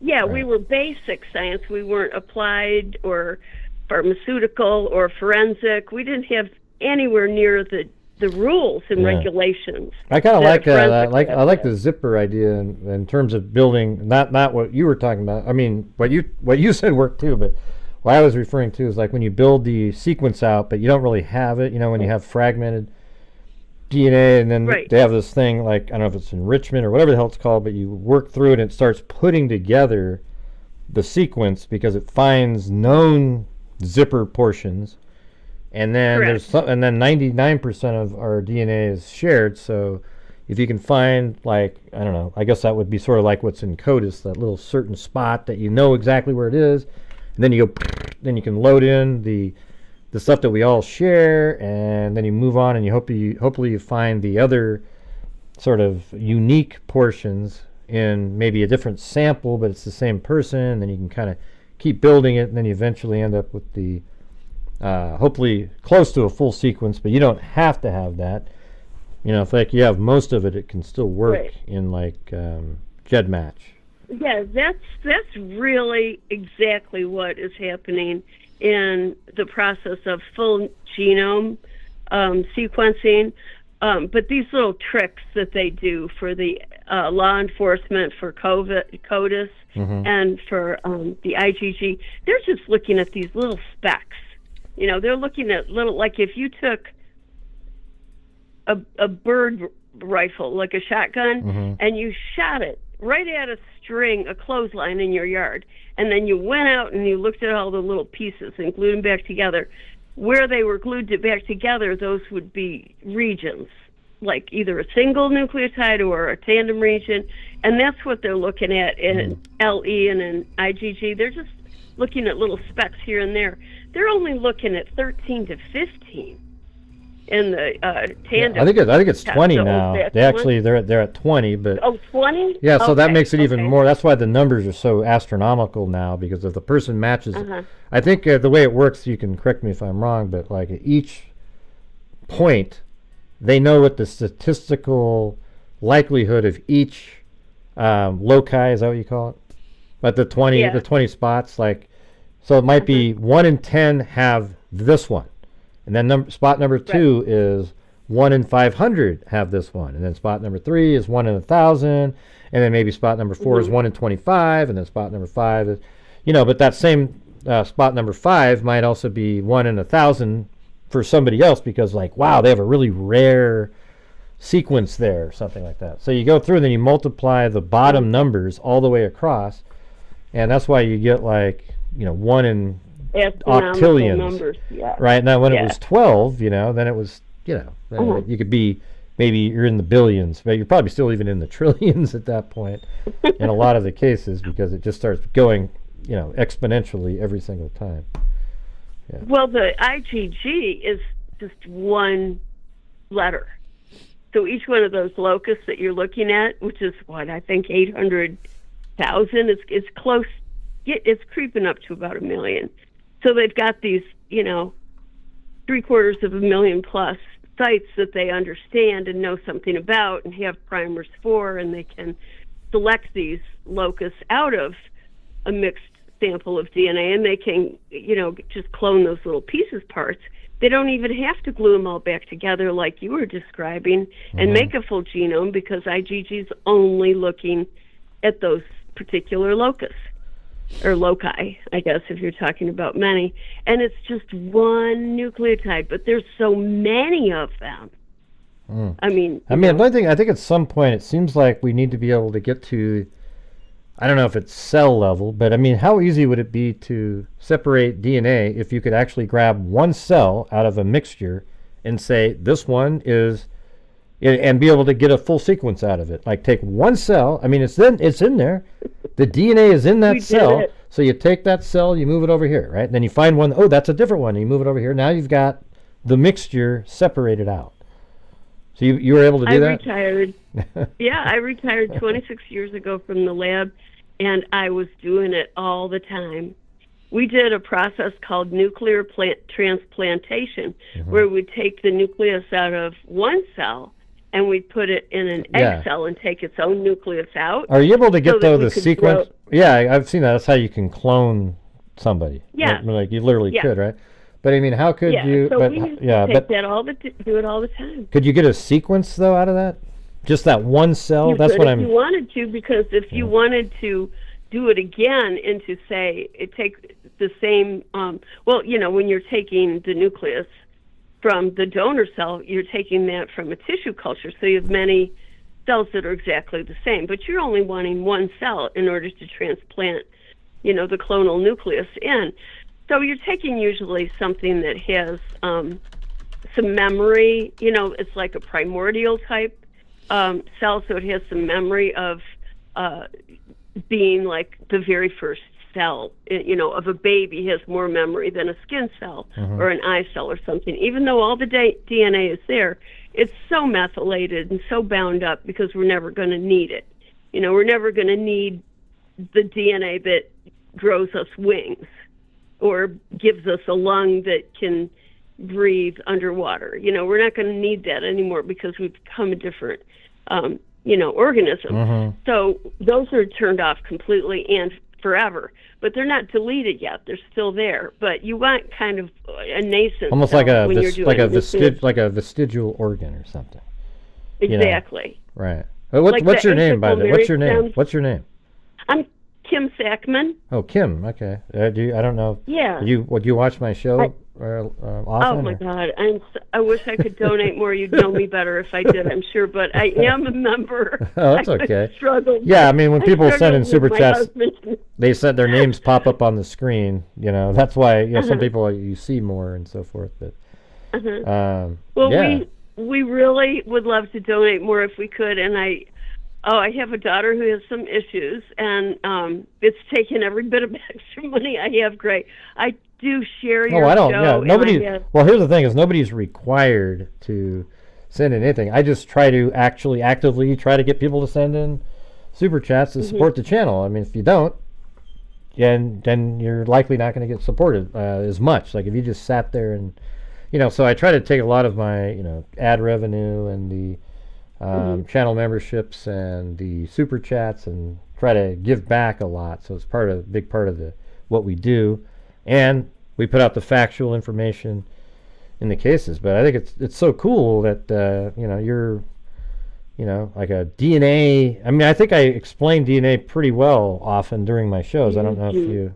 Great job. You're a teacher. You're really good at it. It's not at the same level that you're talking about it, but I think generically I can do it. You know. Well, that's the beauty of it. When you explain it, people are interested and they can follow along. And many times when I try to explain it, I go over people's heads way too quickly, and they just click, turn off.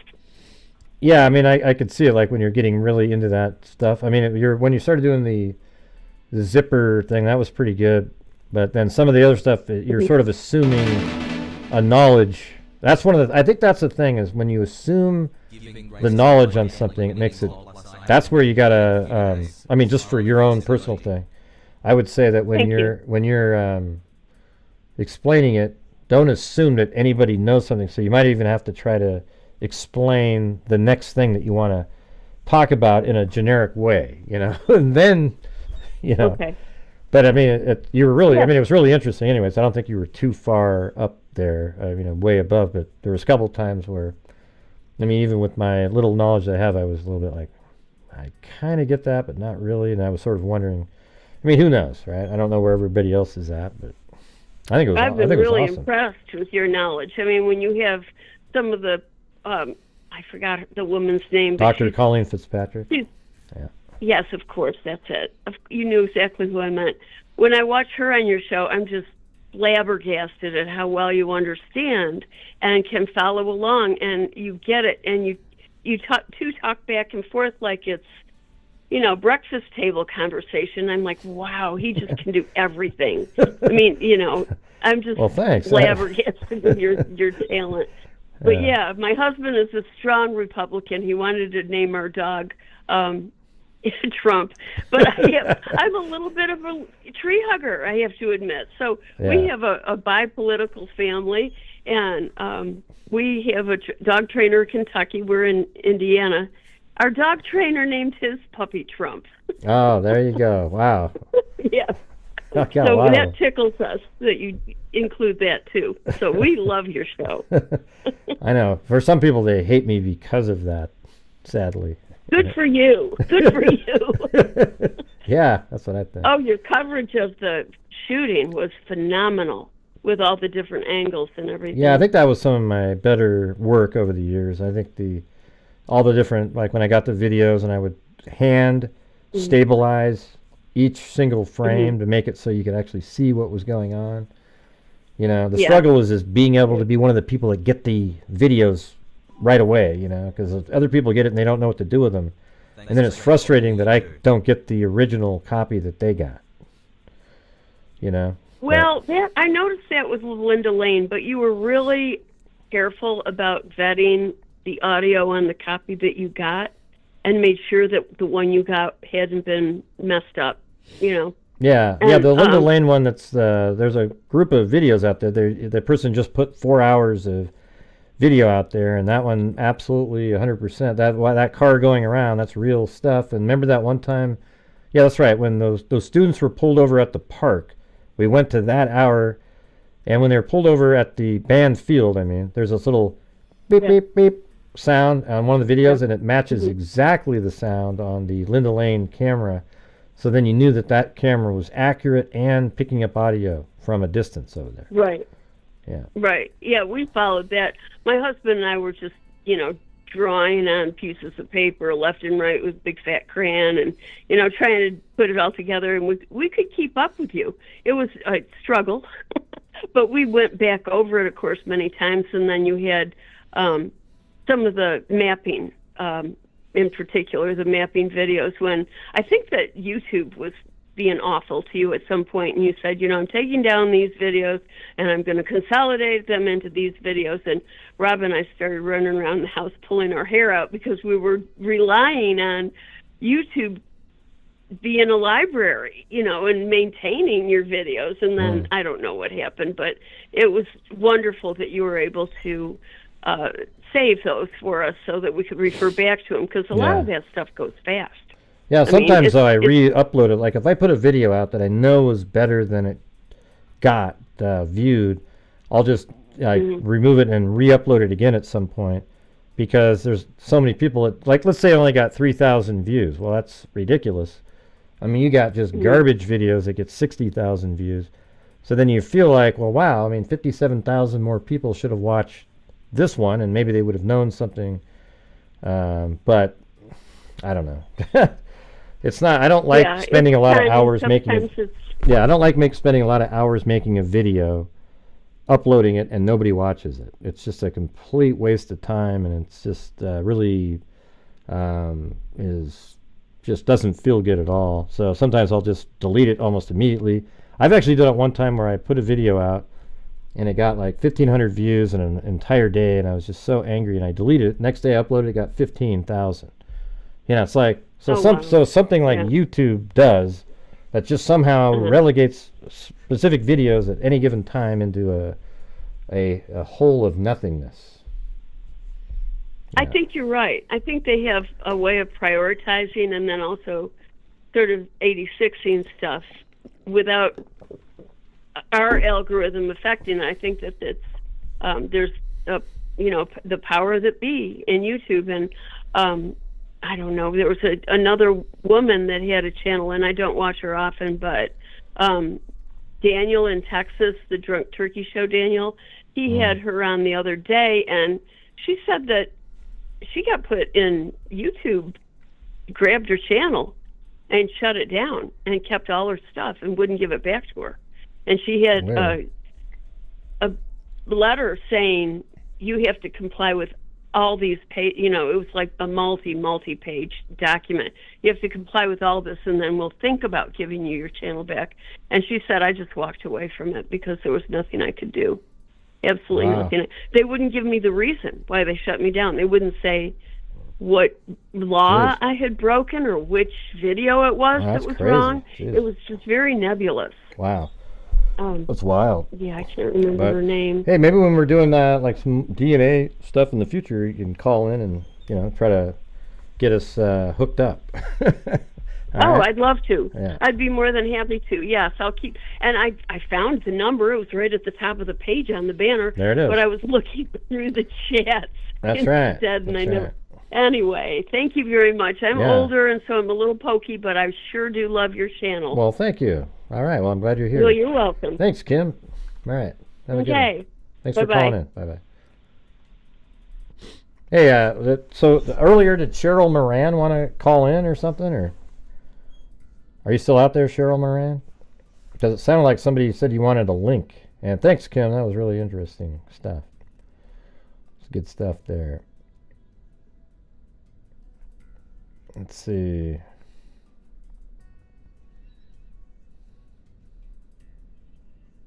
I like gray sweater. This isn't a. It's actually part of this. You can put a jacket and attach it to this fleece inside. I think it's. I can't remember what it's called. Something shell or something like that. It was advertised on TV. But where's Cheryl Moran? I thought she wanted to call in or get a link. Somebody said that earlier. Was that her, you guys? Anybody out there know the answer to my question? Because somebody said, Gray, do you have a link? And this isn't a link. I'm just using Skype tonight. And by the way, we don't have 2,378 people watching. Okay? That's not a legitimate number. I can tell because the total number of views is 2,601.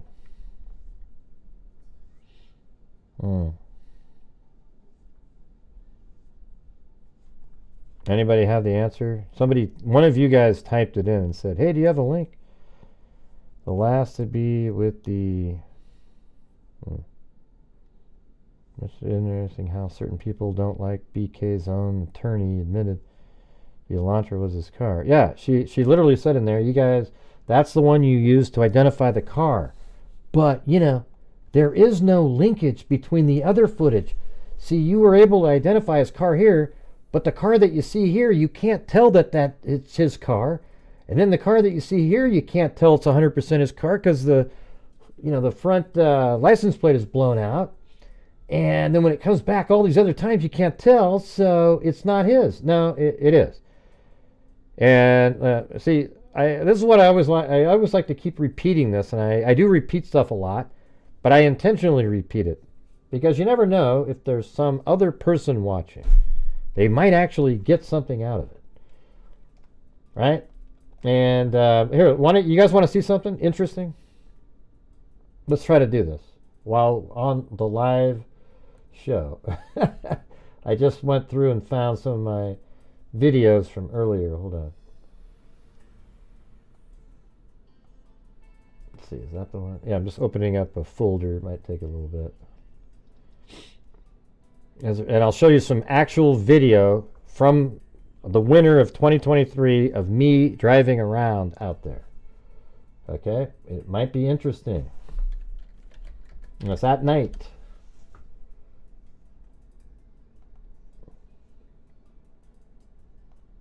Yeah, the 27th. Okay, this is Linda Lane. I don't know why I put Linda Hills on there. No, it is. No, it's Indian Hills, not Linda. Indian Hills. Okay. 2.2 miles.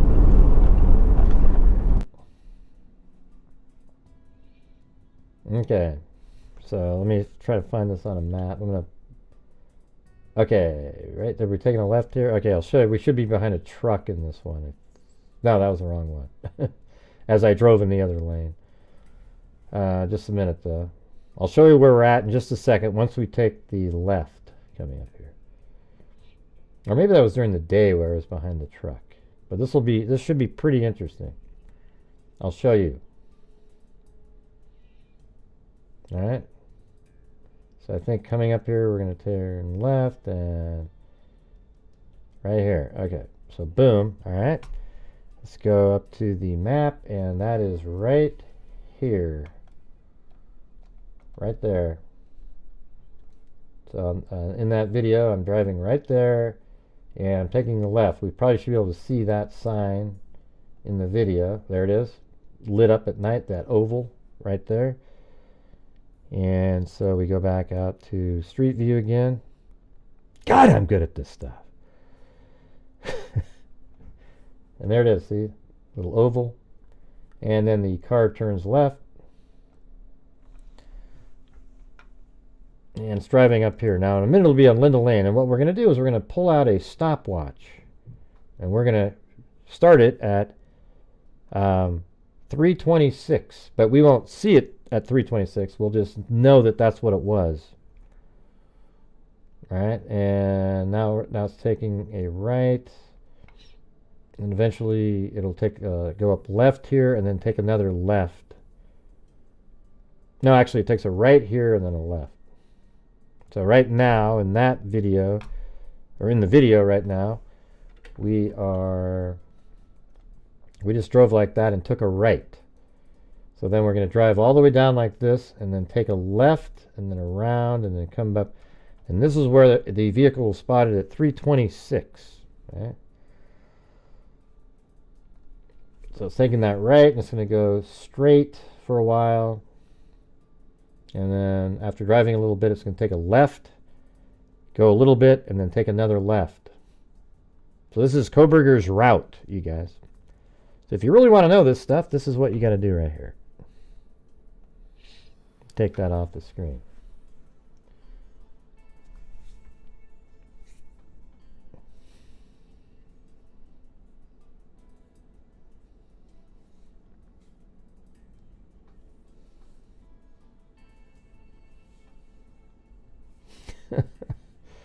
Suspect Vehicle 1 is Suspect Vehicle 1.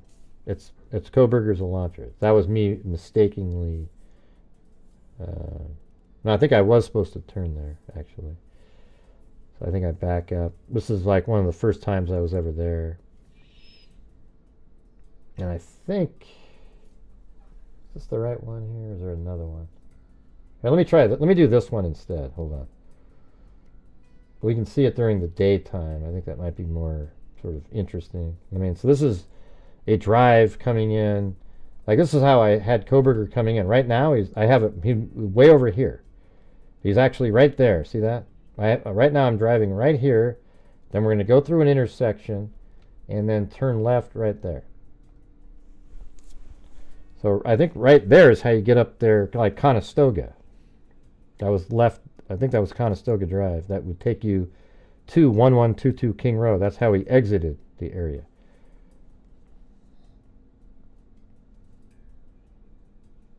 Hey, Tinsel TQ, let me just tell you this. You're going to be ashamed of yourself after the trial starts.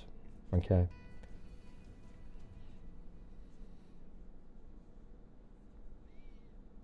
You're an embarrassment. To even Kohbergers, you're an embarrassment.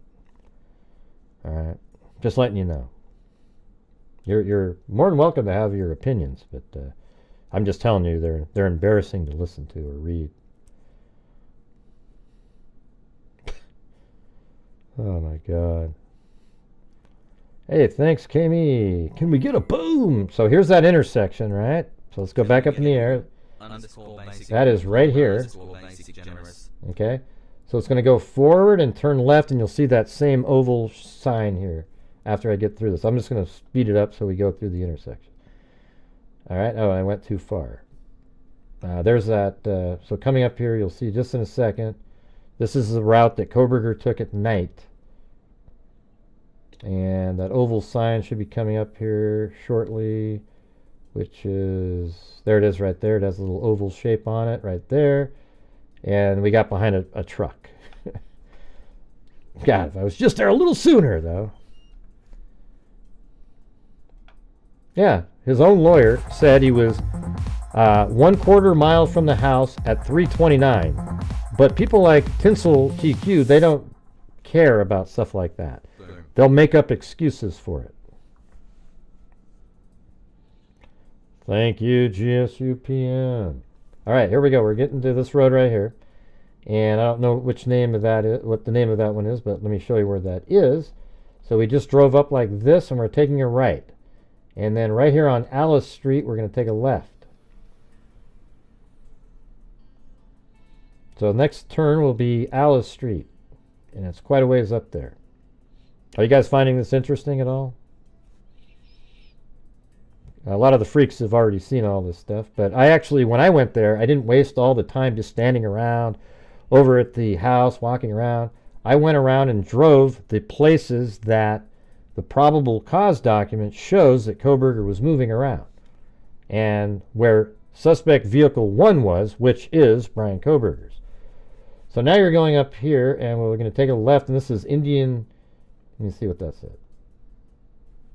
I don't know if I can zoom in, but I think that's Indian Hills Drive.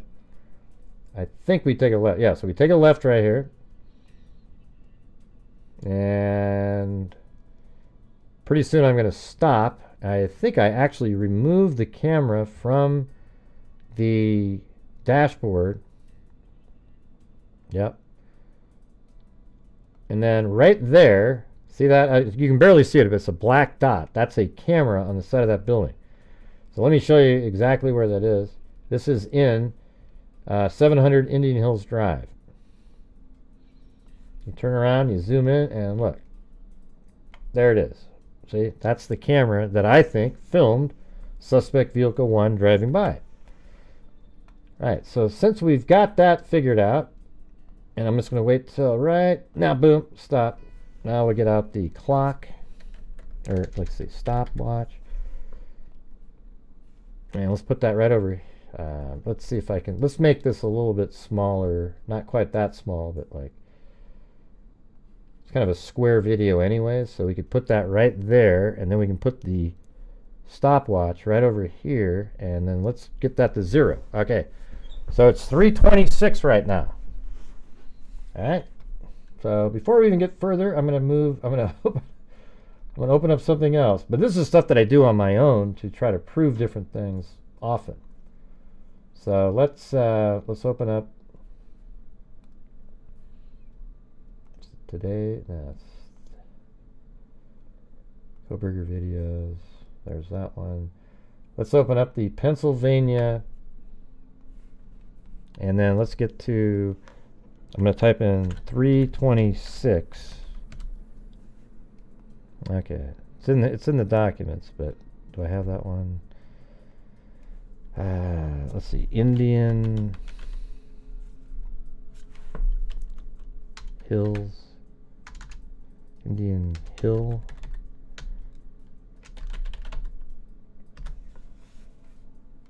Weird. Yeah, it's right there. For some reason that didn't show up. Strange. All right. So look at right here. In the probable cause document, it says a review of camera footage indicated that a white sedan, hereafter suspect vehicle 1, was observed traveling westbound in the 700 block of Indian Hills Drive in Moscow at approximately 3:26 a.m. So it could have been 3:26 and 40 seconds. We don't know. Now watch. Here we go. I'm going to hit this and that at the same time. Boom. All right. So right now it's 3:26. All right, let's see where we're at around 3:28-ish. All right, let's see where we're at. So now we're driving on Indian Hills Drive. And if you could look way down there, there's a police station down there at some point. Everybody thinks that's a big deal. It's absolutely meaningless. There's no way he was driving around looking down at the police station to see if they're, what are you going to get out of that? Look, there's a car leaving the police station. I better, what? They're all over the place. All right, so in this video right now, we're driving. We're going like this, kind of going around this corner, and eventually we'll make it right to Steiner Avenue, right there, okay? So when we finally take a left, that's where we're going to be. And I believe that's Steiner Avenue then.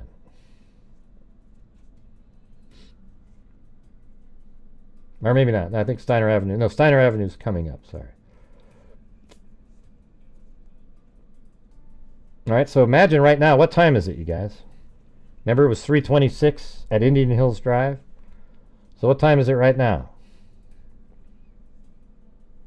I'm just trying to actively have you guys answer questions, so you're following along. Man, I wish you guys would pay attention to what we're doing here. It's actually important stuff. Hey, thanks GSUPM. Boom shakalaka. Where'd you come up with that? I used to always say that. I'll give you back if you want me to. Boom shakalaka. Okay, it was 3:26, right? Now watch this, everybody. It was 3:26. What time is it? If it was 3:26 when this clock started, what time is it right after I get through this intersection here? Now, who knows how long you'd have to wait there at night? Don't know. Hello? Anybody out there? Okay, so I actually pulled in there to the A&W, right? That's just what I did on that trip. But look what time it is. It's 3:28, right? Now I'm going to pause that. I probably have to go back a few seconds here. But look at what it says right here. And then, approximately 3:26 a.m. westbound on Steiner Avenue in Moscow at approximately 3:28 a.m. on this video, it appeared suspect vehicle 1 was not displaying a front license plate. And that's Steiner Avenue and State Road 95. You know where that is, everybody? It's right here. That's the intersection we just went through. It's right here. That's what this is. And guess what time it was? 3:28. Wow. What a miracle. Right when he would have passed the A&W right here. Okay? So there it is. That's where the A&W is. Now let me move it forward so we're pulling out of it again.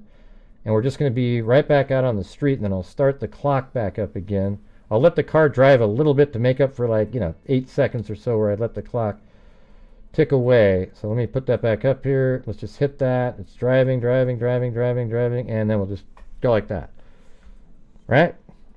So we already know that matched up perfectly. It was 3:28 when that car drove by the A&W. Now I'm going pretty quickly here, right? And again, we don't know if it was actually 3:26 and some odd seconds, but let's just pause it right there. This is about 3:29, right? So that's why it could have been 3:26 and 40 seconds, and then we add 20 seconds. We don't know exactly. But this building right there is the one that Ann Taylor said shows that Koberger's vehicle was in the area at 3:29. Look at that. That's right around that time, okay? And that's just if I started right at 3:26.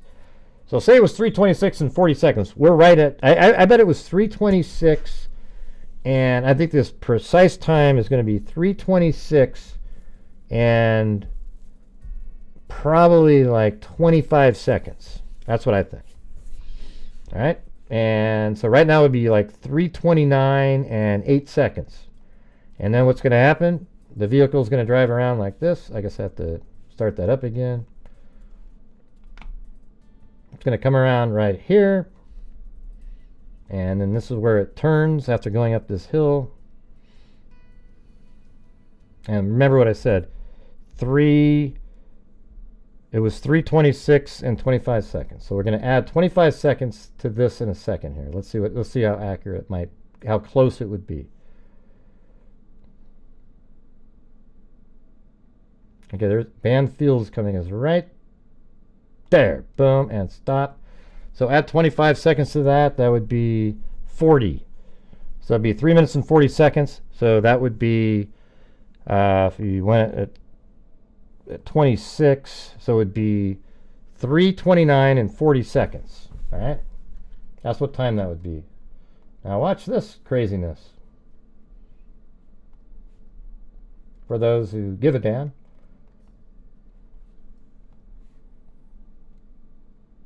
And guess what street that is right there? That is Linda Lane on the left. And watch this. As I've said 19 times.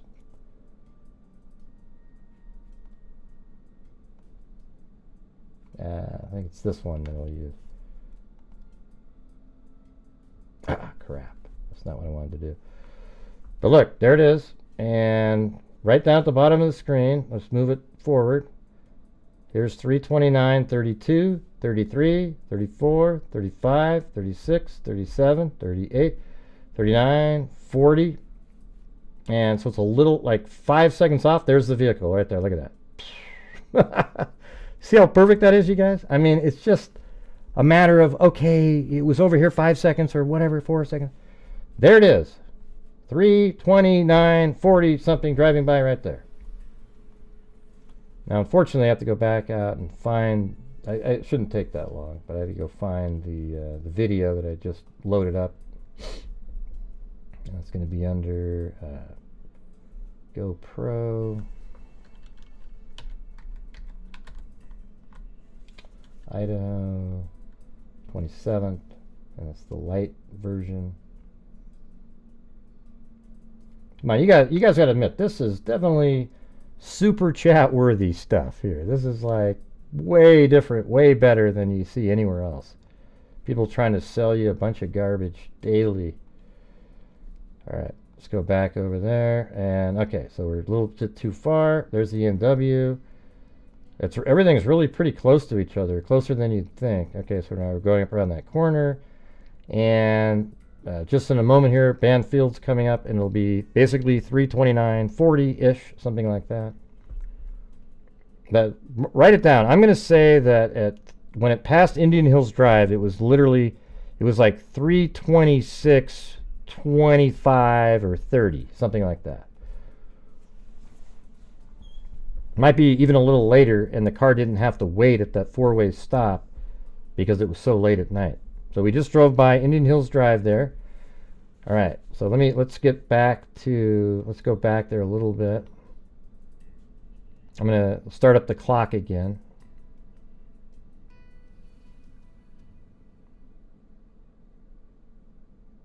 When it does that little slowdown on that street. Right here, okay, and now let's start this up again.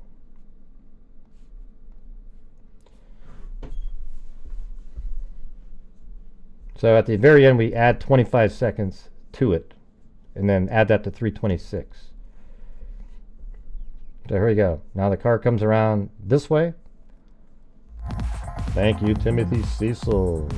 Appreciate the concern, but man, it's kind of annoying to have people talk about it. Yeah, you're going to be okay, Timothy. I'm already frustrated that I can't work. Yeah, you'll be fine. You'll be fine. You'll be able to work in a couple weeks, man. All right, so look what time it is. Right now it's almost 3:30, right? And I'm daylight, and I'm just zipping through. I'm not slowing down, looking at anything. So let's take a look at another video. Hold on.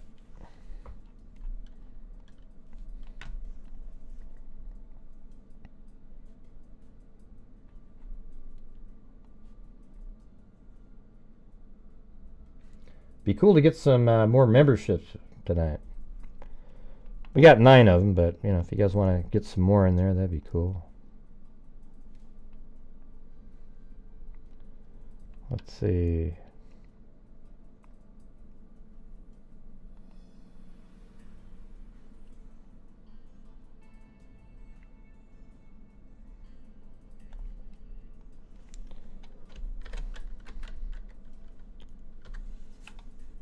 I'm just looking for the one to open up for you guys. Hold on.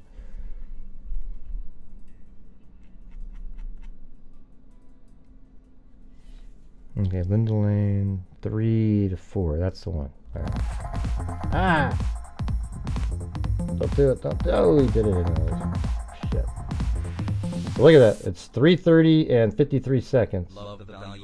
I'm not 3:30. That's 3 o'clock. Hold on. Let me go down here. 3:30. That's where we're looking at. Now look at 3:30 and 27 seconds. And like I said before, you take 3:26 and you add, and right now we are in that other video, we weren't back around this corner yet. So I'm just going to move it forward until we see the light. We already passed it. Look at that. 3:31, the vehicle comes around that corner. Does anybody not think that is absolutely just incredible timing there? I mean, it's a minute different from where we had it at, so let's God, I almost want to feel like I gotta start it over again, but It was 3:59:19, but you add 25 seconds to that. Remember what I said? So if you add 25 seconds to that, that would be 4:25, and then you add that to 30, then it would be 4:30 or 4:26. It would be 4:30 and 25 seconds, and that's only about 35 seconds off of this right here. Hey, thanks, Robin. So there goes the vehicle around, right? And let's open up this again.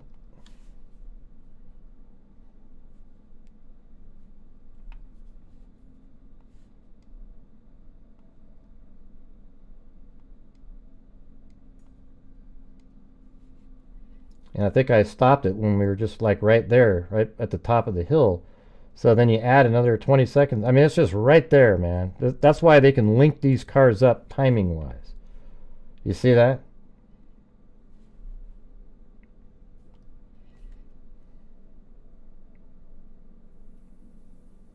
So right when it goes around that corner, if you add the 25 seconds, that'd be like 4:30, and, you know, so it's only off by 25 seconds.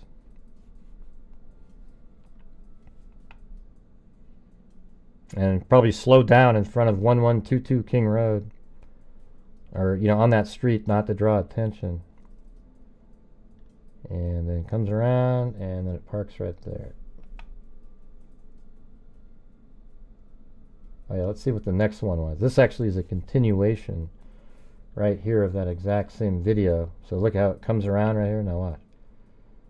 Look at this spot. I mean, that is just perfect. Look at that. Boom.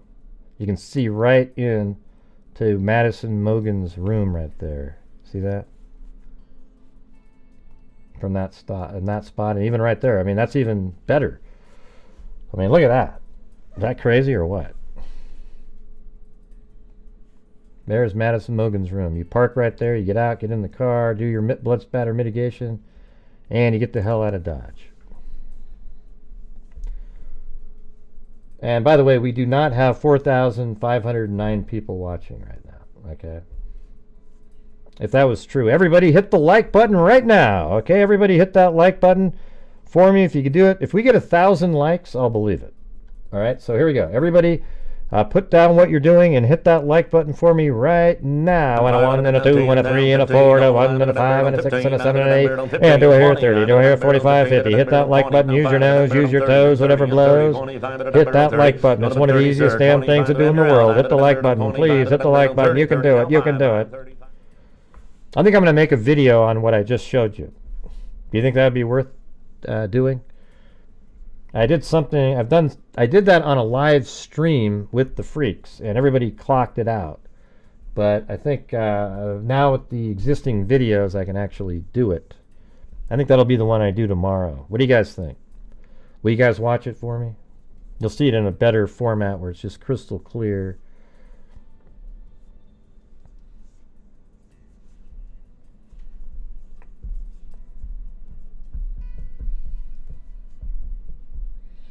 All right. Awesome. Hey, look at that. Laura upgraded membership to Freak. How do you upgrade to 101, Freak 101? Isn't that backwards? What were you before? My God. How do you upgrade to be that?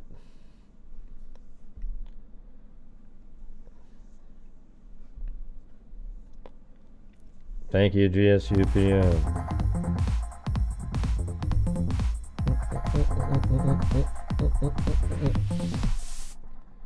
And we just need a couple more coffees tonight, you guys. Here we go.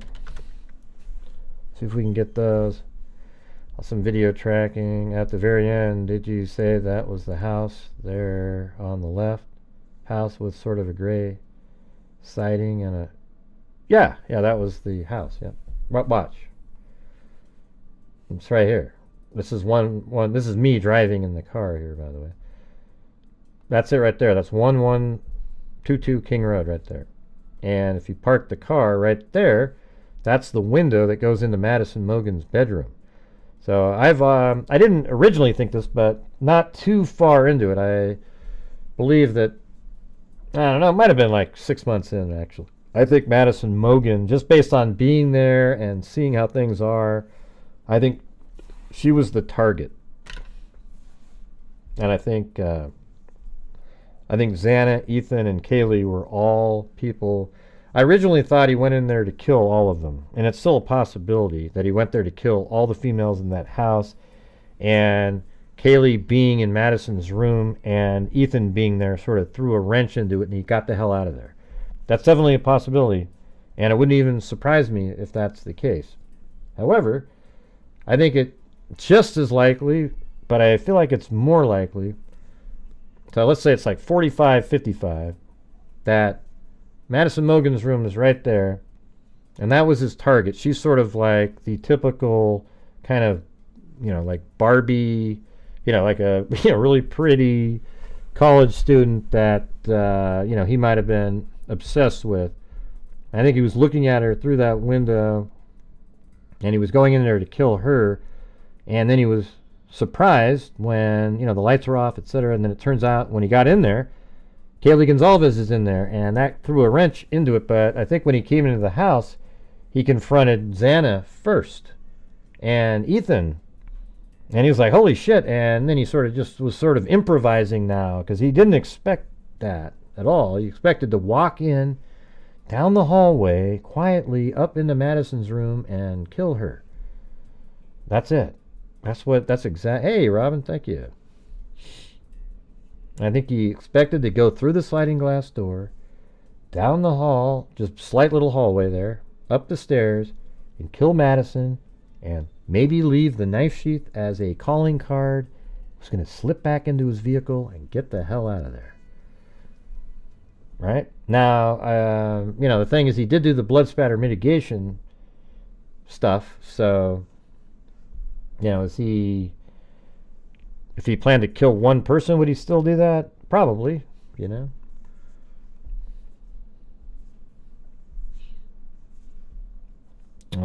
think you should, especially with the misleading DNA found headline.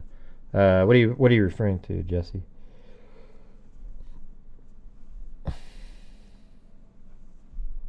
What when you say you think I should what? I was talking about a video of the timeline. Yeah, he always has that why when I want to cut. Do you guys remember where it says? When did Ann Taylor mention the 329? I think it was in those hearings. I don't know if it was in a document. I can't remember. Was it in one of the hearings? I know she said that, though.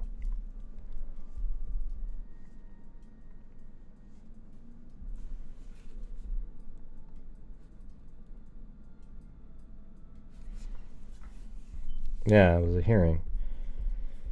Let's see, Millie Murray, oops. And I guess I don't really know where I kept those hearings, that's the thing. I think I got disorganized with that. Did I put them in the Koberger folder? I might have. Let's see. You know what day those, wasn't they like February 20 something?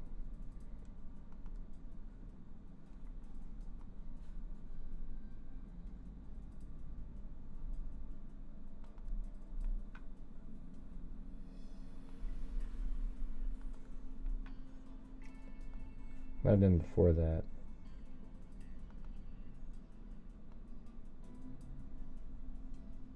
Which one is this one? This is the DNA. Okay, that one. This one here's the DNA testing. I think. Let me think. The purpose we're here for today is to offer you a preliminary showing of why we should have a Frank's hearing.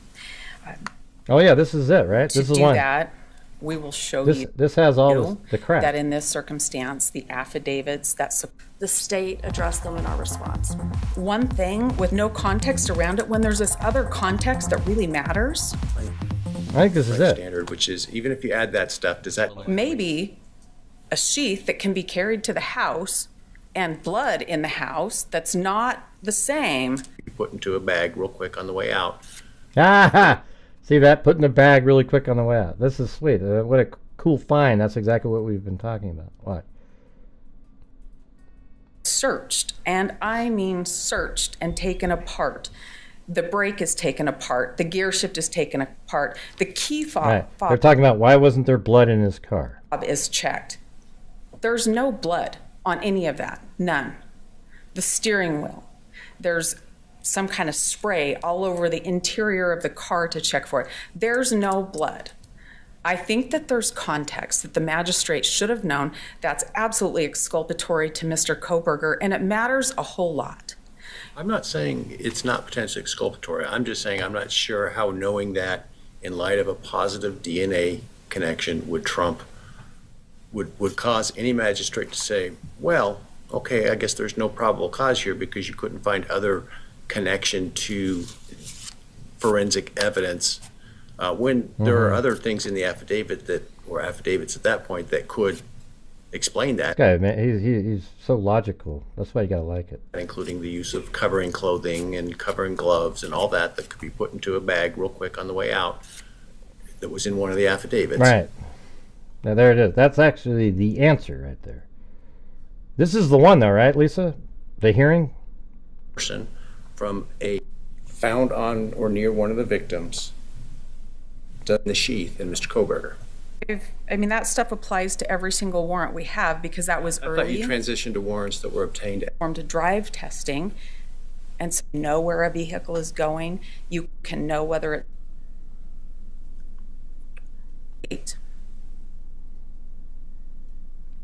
there's a blue line as if pointing the car towards Moscow, and that's not what happened. They then report that was the dumbest the argument car, I've the heard. phone stops reporting to the network at 2:47. But it's 2:54, and she goes, "Don't let the amount fool you, guys. It's really important." No, it's not. No, it's not at all. That's 30 minutes before the murders. And that's not right. We submitted their cell experts report that say the phone stops reporting at 2:54 a.m. We submitted two What are you talking about, Kim S? affidavits to you from our experts who have worked with the call detail records, and that's just not right. Don't get caught up in thinking 7 minutes don't matter here. Because they don't. We're talking about ground that can be covered in a vehicle in a that's really exculpatory. Yeah, this is the one that has this in it. Once the second AT&T warrant comes, know where a vehicle is going. You can know whether it's stationary or not. You can know whether it's parked to drive testing. And so there were other bits of data that kept coming in. I'm just trying to This find court can rely on our proffer in I'm talking about Amazon, Google, Apple, those kinds of warrants. I mean, that stuff applies. The sheath in Mr. Koberger.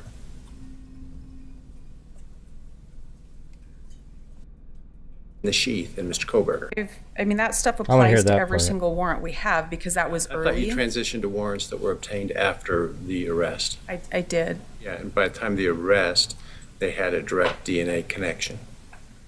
Your Honor, what I'm talking about, Some other evidence that the defense can claim in cross-examination or their own case is exculpatory, but isn't the DNA connection in and of itself probable cause to support any of it from there?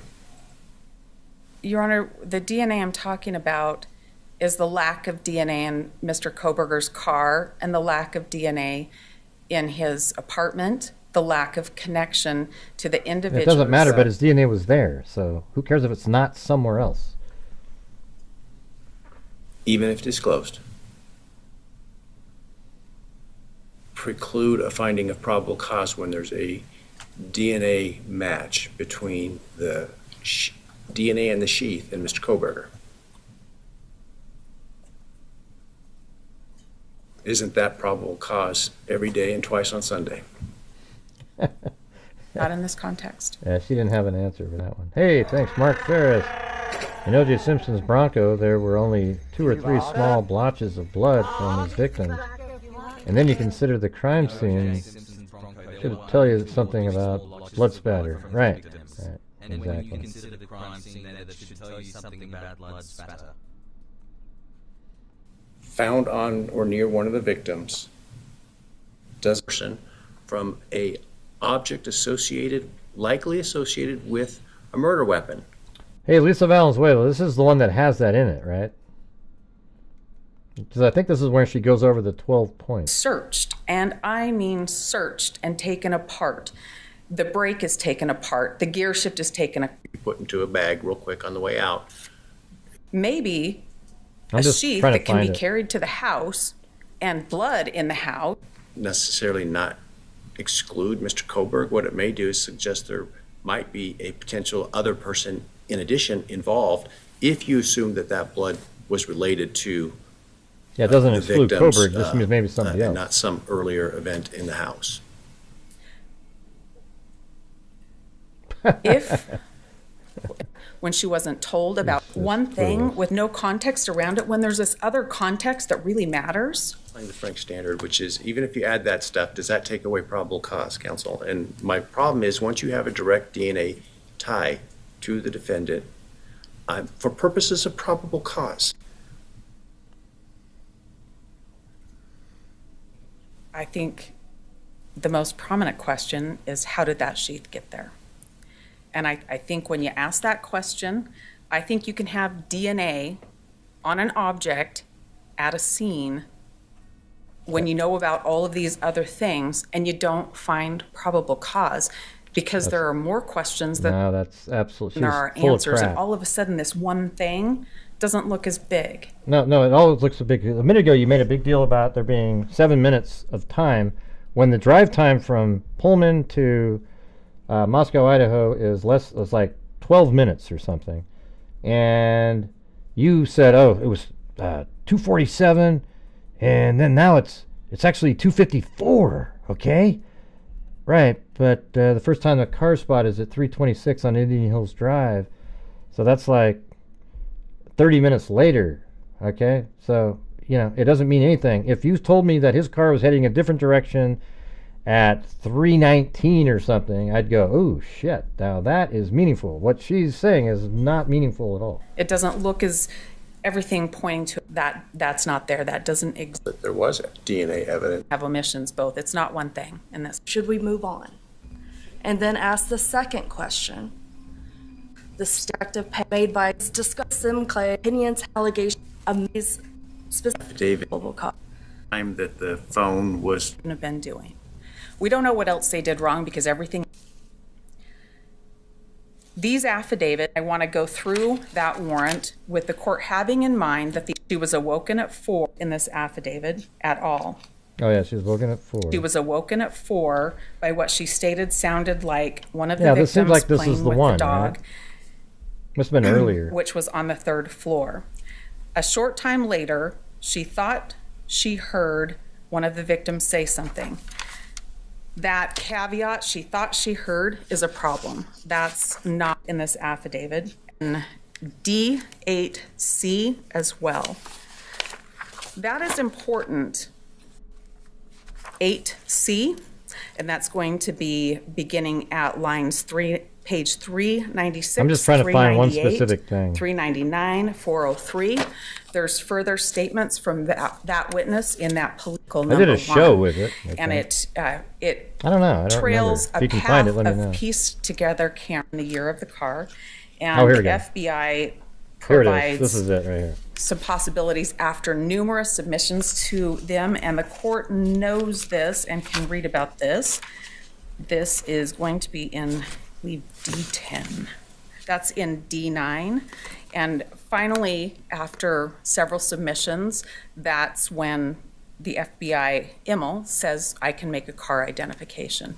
The issue with that's not disclosed to the magistrate is that car appears one time on one video and not any of the others that they try to say are the path. It's not, let me see if I can. If you're out there and you got timed out, Lanky Tor is admitting she accidentally timed somebody out.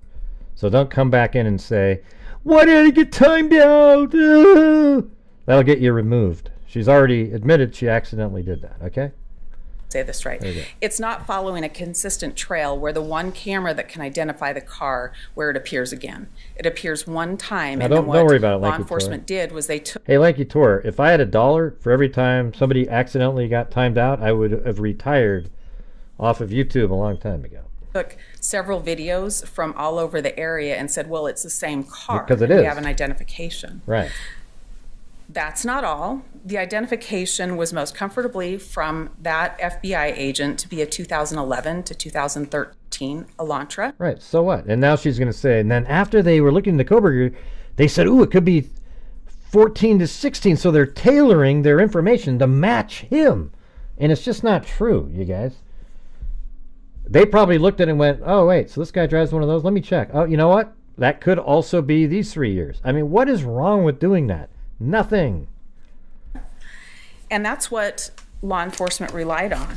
The court has, it is D12, and it's the Be on the Lookout that was issued by Moscow Police Department, where they look for a 2011 to 13 Hyundai Elantra. And that's what they're looking for.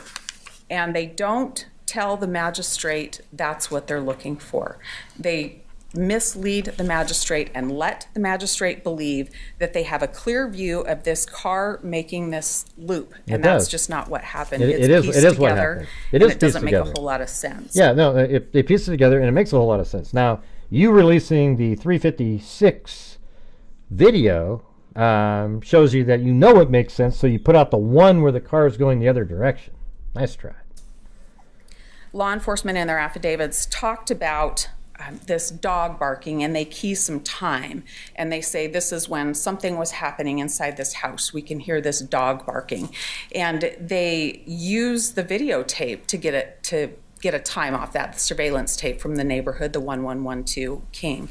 And so they've got this time, but they also have this video, this trail, that they've picked out a time that something probably happened here, and they don't tell the magistrate that this dog that's barking continues on long after the car they're interested in has left the area and then abruptly stops.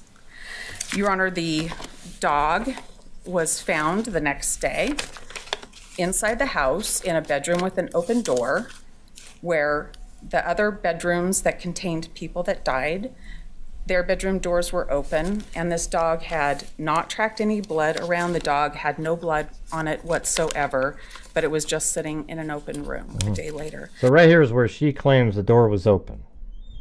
Okay, now, I don't know if that's an accurate situation, and I guess we'd have to figure out, like, did somebody else in the house, later on check and open up that door? Maybe that same person looked around the house, and I don't know. We don't have any information like that. So if it's open, then maybe there just isn't blood on the floor in Madison and Kaylee's room, because they both died on the bed, and maybe the blood soaked into the bed and not much got on the floor, and perhaps the dog didn't jump up on the bed because it knew what the hell was going on. The magistrate is not informed about that either.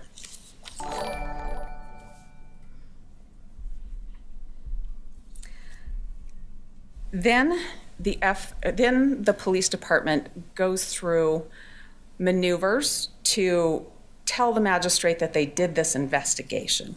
They talk about a traffic stop, 2 traffic stops actually, and there's no connector in there. This is where the lack of the IGG becomes really important.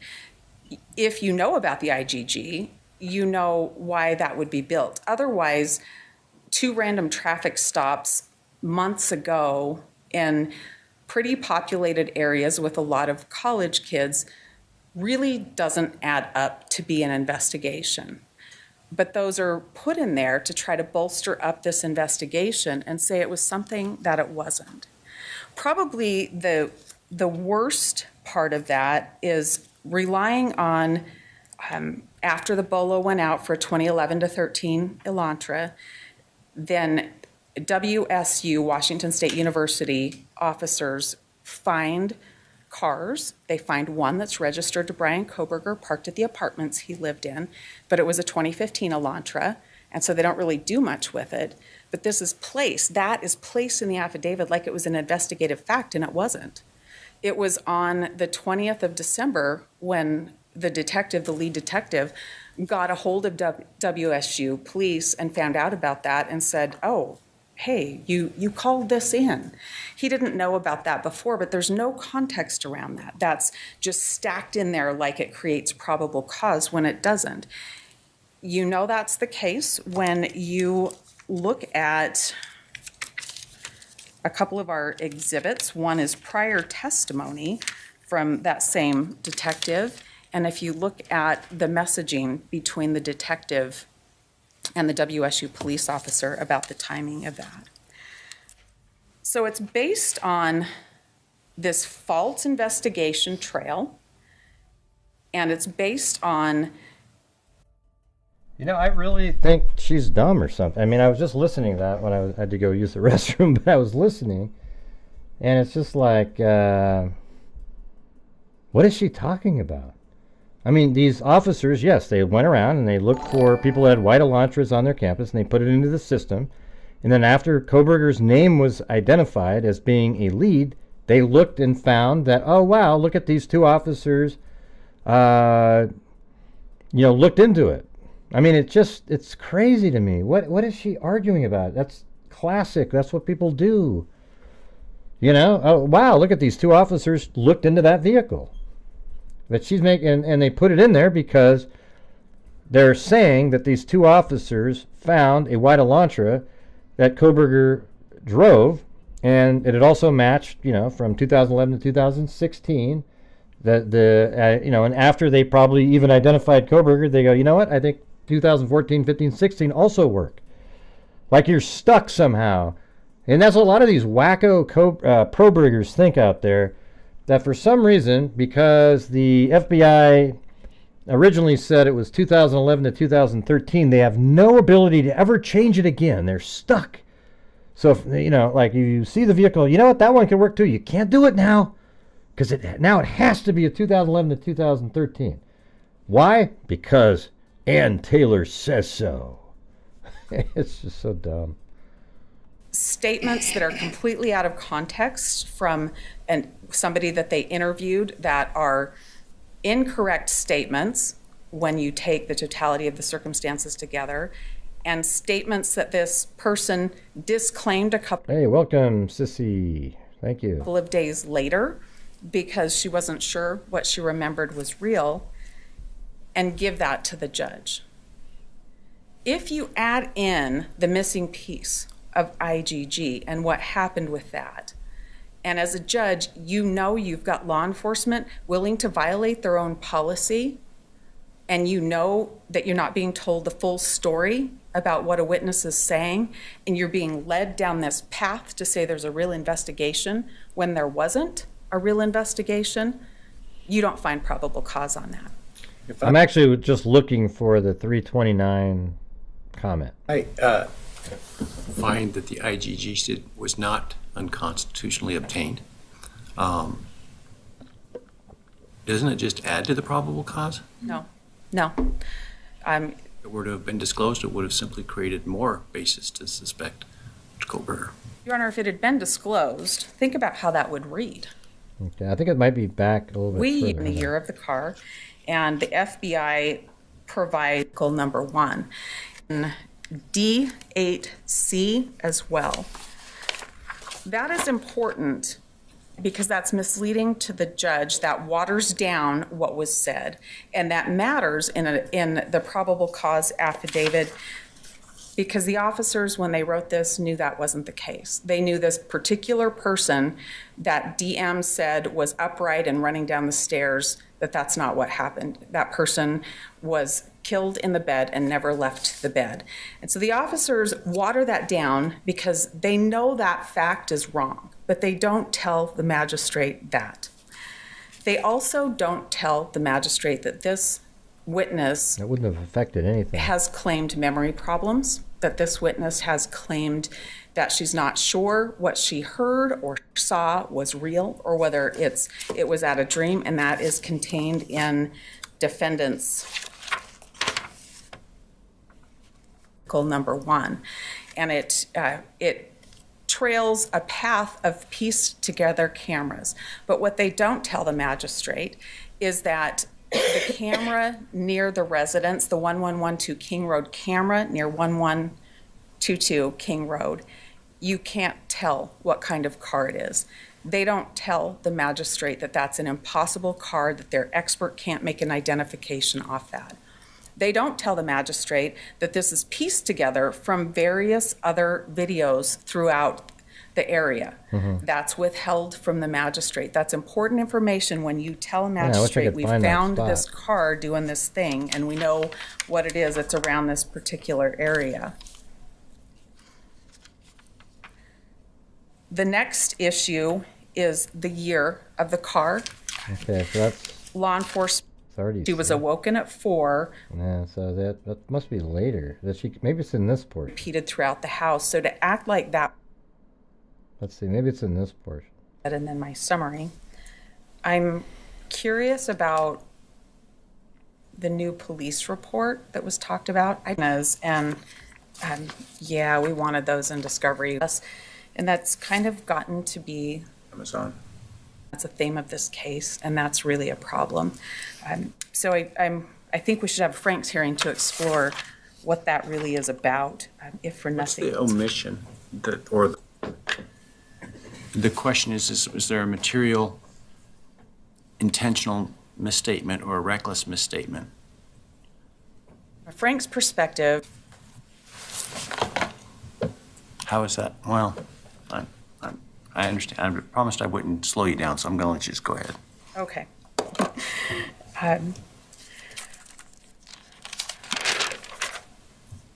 Keep certain things secret. So I think we've satisfied the prong of the eyebrows. So this person has to be right. It's relied on when the police, the misstatements of the witness. It just couldn't have happened. And that was not told. In fact, that statement was, this was real or in my mind was just in the PC affidavit. The way it's laid out. What's the evidence they relied on that? Man, that's crazy. I couldn't find that spot.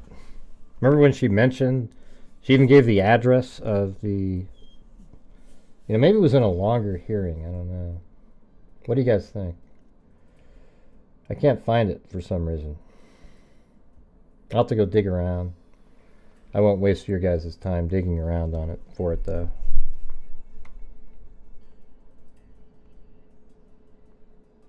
Those are creepy, too. Come on, you guys. It's crazy.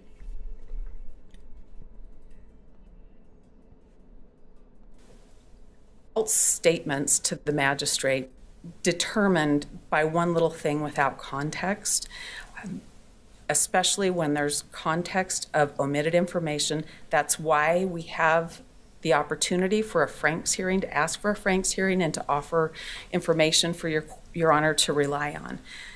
It is imperative that there be integrity in the warrant process. There's a lot of power in going to a magistrate and having no attorney there, nobody to cross-examine, nobody to question. There's a lot of power in that to obtain a warrant. And there's a lot of danger when there's that much power too. To leave just a little out here, to add a little more. Hold on. Let's see, hold on, is this it?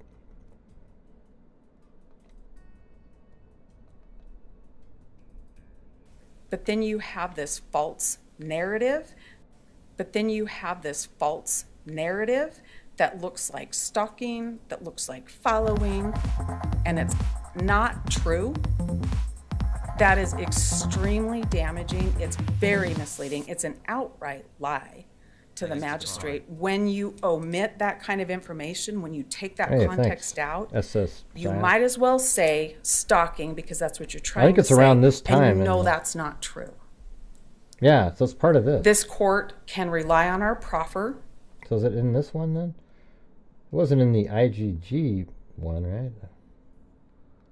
Hold on. Your Honor, our position is that the court Hold on. Your Honor, our position is that the court Your Honor, our position is that the court but then you have this false narrative it's the same that people looks in like the stalking, audience. that looks. Hold on, let's see. Maybe it was in the IGG one. How crazy is that? Our position is that the court should, Your Honor, our position is that the court should, Your Honor, a warrant was required. None was NIP profile that could be, and there wasn't. And I'm not sure why we're here if the state wasn't. System of others. I might share some Even that's there. I'm talking about the next set of moves that are super sample that purpose that the knife sheath was gonna take me just, and so there's all of this secrecy surrounding it. Your Honor, it goes to privacy at all. There has to be a warrant to search these types of things. There's a knife sheath that has DNA. This type of privacy. I struggle with. Well, Your Honor, I don't. We leave DNA every personal than that. I mean, there's so much information of private. Initial expectation of privacy in information that we share. Mr. Nice started that Department of Justice interim policy, and he. The Fourth Amendment. Interesting. Very recent. In that telling about the things in the case policy, but I'm second search. Don't think we can just say, well, if CODIS is fine, it's the. That's so bizarre, because this thing right here, look at the people in the crowd there, that lady in that one and the cop sitting over there. But then you have this false narrative that looks like stalking, that looks like following. See, this is the argument. This is where that was brought up. I remember that. And it's not true. That is extremely damaging. It's very misleading. It's an outright lie. See, they're talking about, that was it, the stalking and tying together the images, you know, the different videos of the car driving around. Remember that?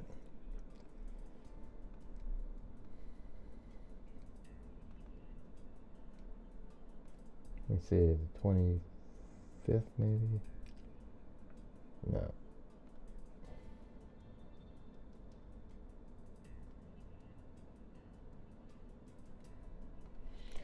Twenty 25 01 24. There's just 23. That's the one that we were just looking at. Ah, God, it's frustrating. The weird thing is a lot of people will try to agree against science. I don't think they are going to go anywhere near the courthouse. Who? The pro-burgers? Who are you talking about? They'll capture these monsters. Who are those? Let me just dig around just a little bit more and see what happens. Alright, let's go to the 28th.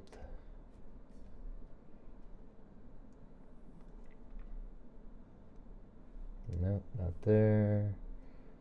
29th.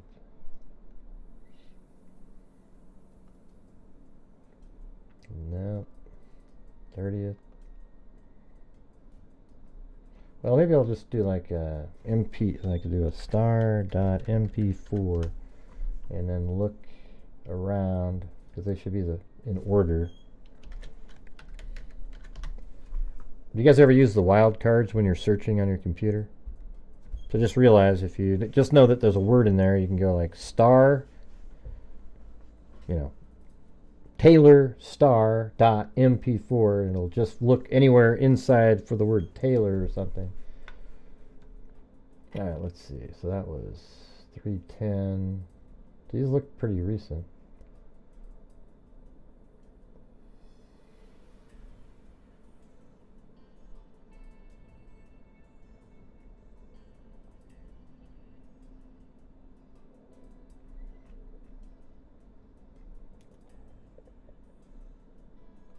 See, I'm searching right now, right here. And I can kind of see. Let me make these larger. Oh, can I do that? View large icons.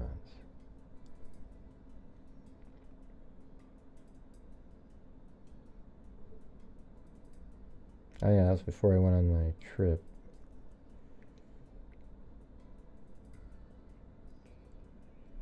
So that looks like that was one of the ones. That was on the 23rd.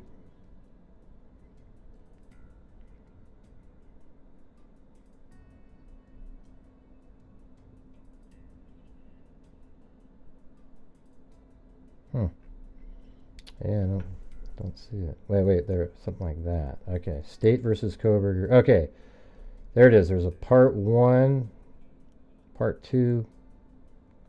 Let's see, what day is this in? That's March. So February 16th originally. Let's see what happens.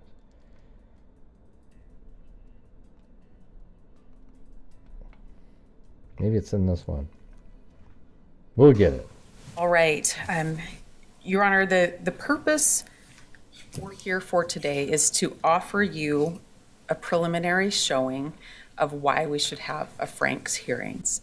And with the added information, this is a lot longer than the other one. Probable cause on the warrants should not be found.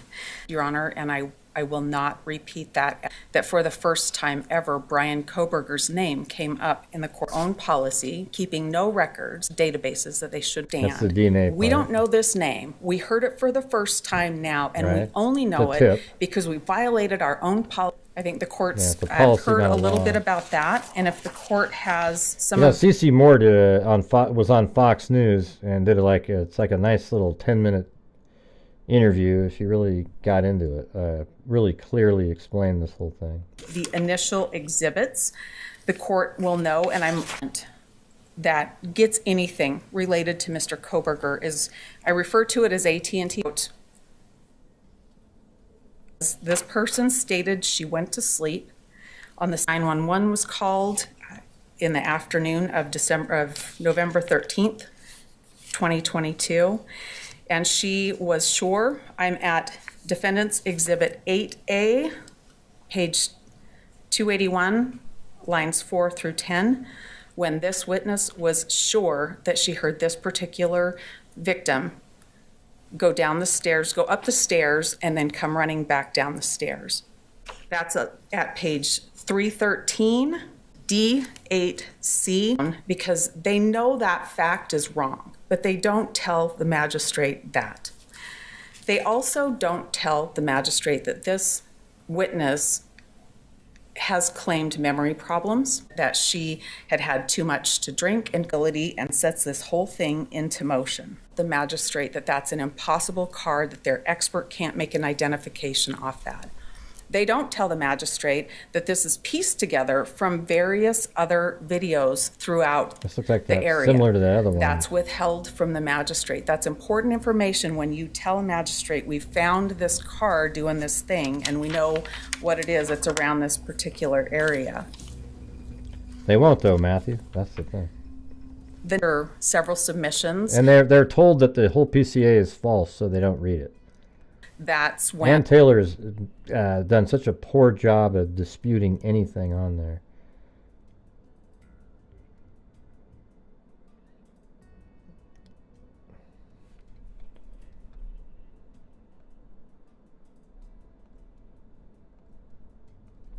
All right, let's see.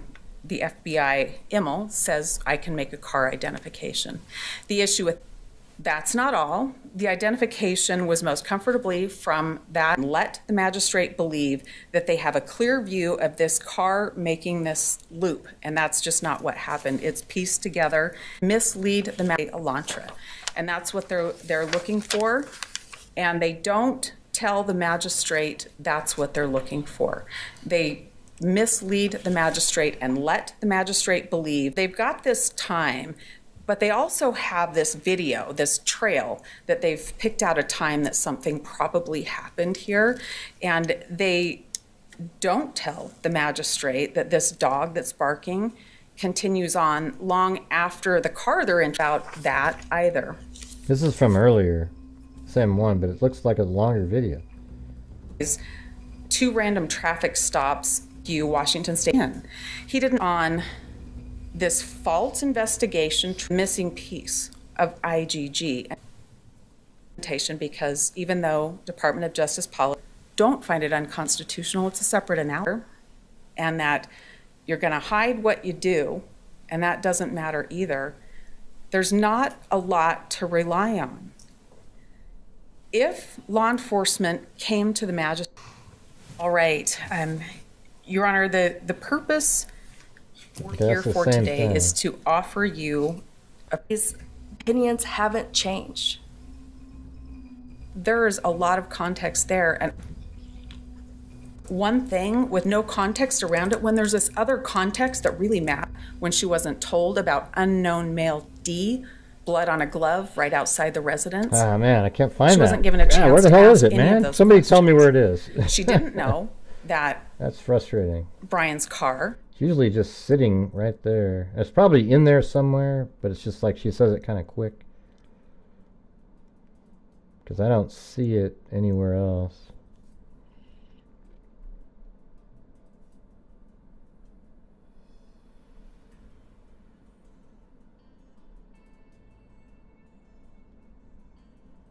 That's just IGG there, so I typed that in. See, this sequence right here is where that is. Oh wait, that was it, I think. This one.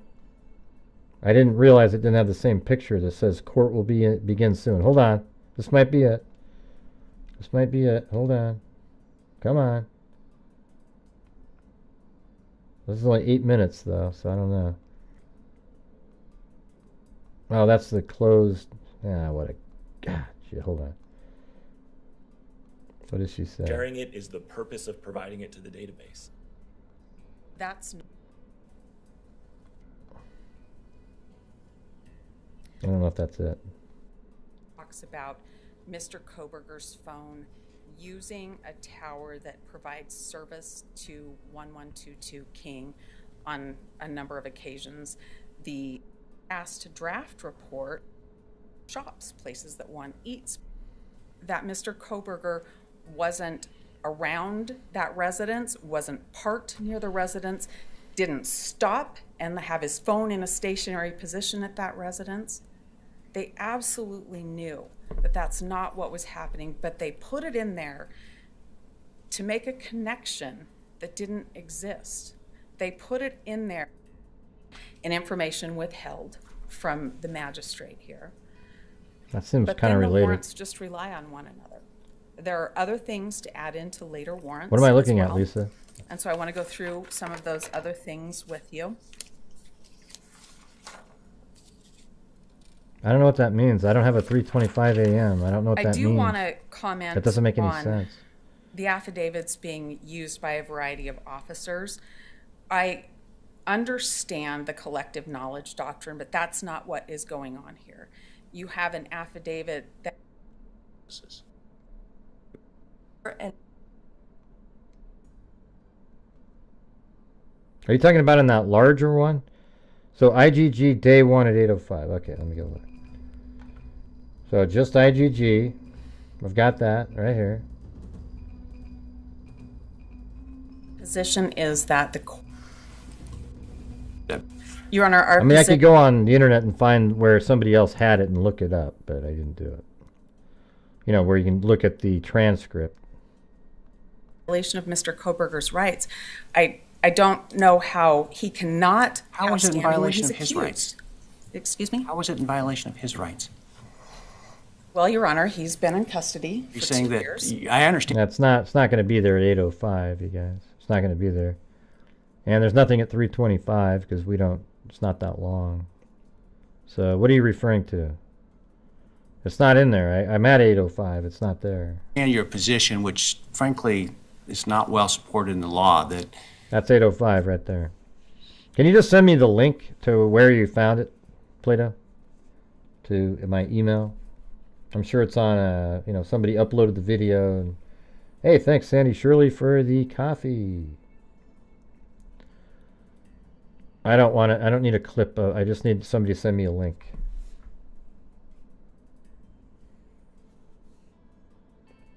in your 8-hour plus video. What are you talking about, man?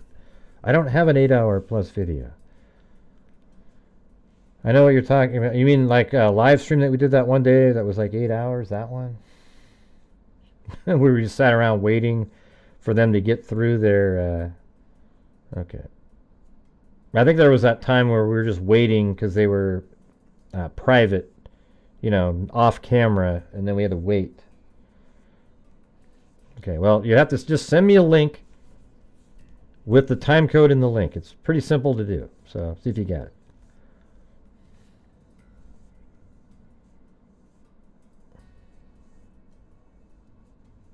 Oh, jeez, John, you're working way too hard to free a killer, man. You sound like a lunatic. All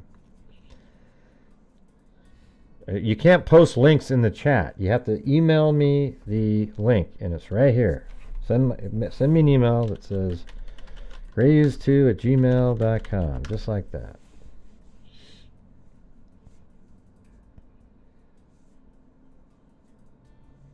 No, it didn't show up in these clips of these. I know that we've played it in some of these ones, but I thought it would just pop up and we could, you know, every 30 seconds you should be able to determine that it should be near there and then rewind it a little bit, but didn't do it. It's not a plot twist, it's just lunacy, man. Let's see. And his type always wants to... Is there anybody that's going to send me the email with the link in it? It literally takes 20 seconds.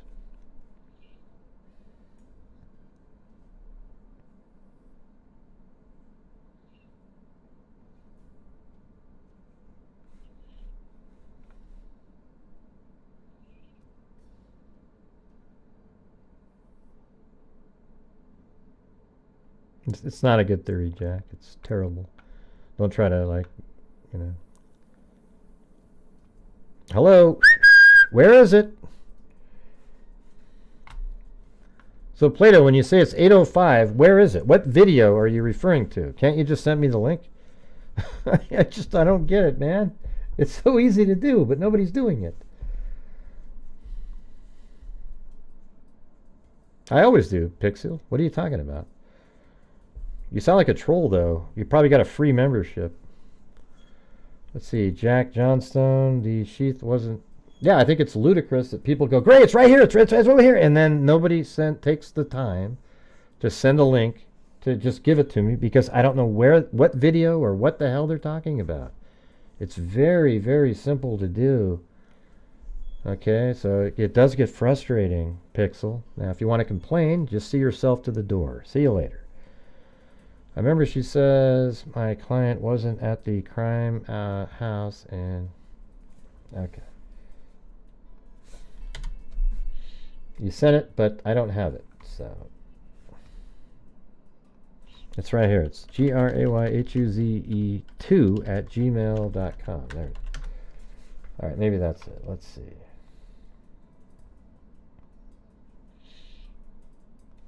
So I guess we'll have to see what happens. Okay, well, where is it? You're saying it's... What time is it in this video right here? Yeah, this is my 8-hour and 31-minute show. Because apparently it started an hour ago, so... That's right, Matt. I just woke up. I think it was like 7 in the morning for me. It was ridiculous. Oh, you're just repeating what people said. Hey, Karen, let me just be the way I want to be, okay? All right, thanks. I don't need your extra side comments. Let's see. I just need to... So where is it in this video? See now? See how we're waiting again for the answer? Okay, 8 hours and 5 minutes. All right. All the way in to right near the end. There? You guys are... On the car. Where is that in the record? The really, really important when that person is relied on in the investigation. So let's talk about the vehicle. The court asked some questions about what the magistrate could see in the PC affidavit. The way it's laid out would cause one to think that the vehicle's identified on the camera near the house, and that's not so. Yeah, it feels like we saw that a minute ago when we were looking at the IGG clip. No, it's not identifiable. The state's expert said it's not identifiable from that particular video. So it's near the end. It's then. piecing together the other videos that they come up with something. What's the evidence that law enforcement relied on the Ridge Road footage to identify the vehicle? What did they rely on? What's the evidence that they relied on Ridge Road, which you say doesn't show anything? What's the evidence they relied on that to ID the vehicle?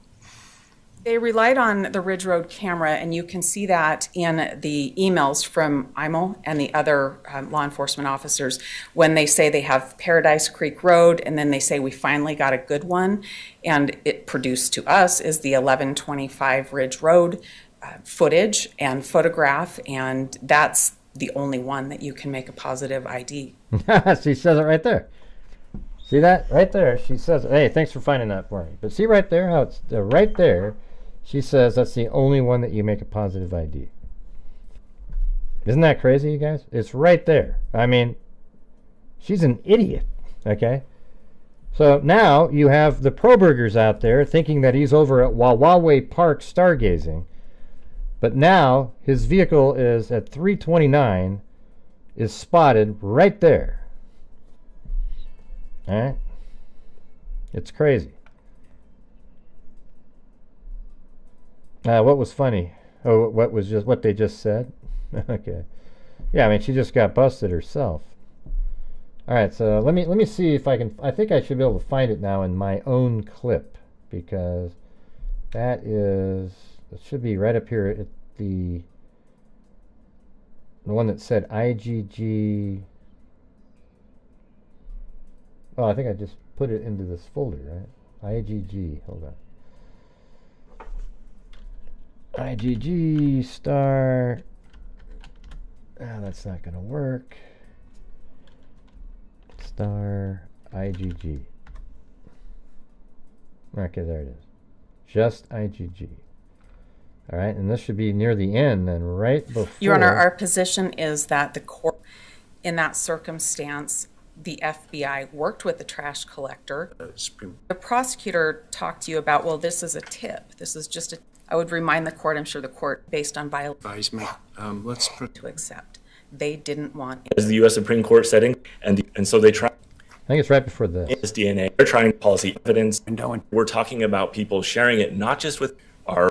And we are learning things that you have, and from the testimony that you heard, that the FBI went into 2 databases that they weren't permitted to search. That is a lot longer than fingerprints that live on surfaces. This is ridiculous. So without more, they're not much of an indication of anything. It's not. But I guess I do have it in here. It should be the same. On the car. Where is that in the record? The 1125 Ridge Road. You can positively identify the vehicle at 1125 discovery. Ridge. Oh my God! In the motion and. I believe. That's amazing. I believe we put a picture of that in our motion. I can look at my. It's in my original memorandum. I think there's. But she's saying they can't say that the other ones were, even though the timing's perfect. Picture of that. She said you could positively identify the car at 1125 Ridge Road. That's incredible. Yeah. That's absolutely amazing. Here, look. That's right here. That's 1125 Ridge Road. That's part of the loop. He's right there, but you're saying he's not there? You guys are ridiculous. So they must have mentioned 1125 prior, or I wouldn't have had it sitting there. His vehicle is now located at 1125 Ridge Road, positively identified as his vehicle, and he's right next to the crime scene. Man, this is nuts. If there's anybody out there that had questions before, you're insane if you don't believe if you don't believe Brian Kohberger is a killer. To me, the cases are the same, guys. I mean, it's just so obvious. Look at that. Right there. He's identified his vehicle. Right here, you guys. This is part of the loop that I identified a long time ago. Look. That's incredible. I believe it's on page Yeah, that was pretty 17 amazing. of Wow. the amended memorandum. That's just the photograph? Yes. But not the information that ties that to He the just said that, Ridge right? Camera? Your Honor, it's tied by our argument based on our review of the discovery. I don't have an affidavit from any police officer saying it was that. I probably don't have an email other than the ones from Immel and that transaction that we did provide for the court, that was the video that the identification was made on. That. Here, let me, there's got to be, let's see.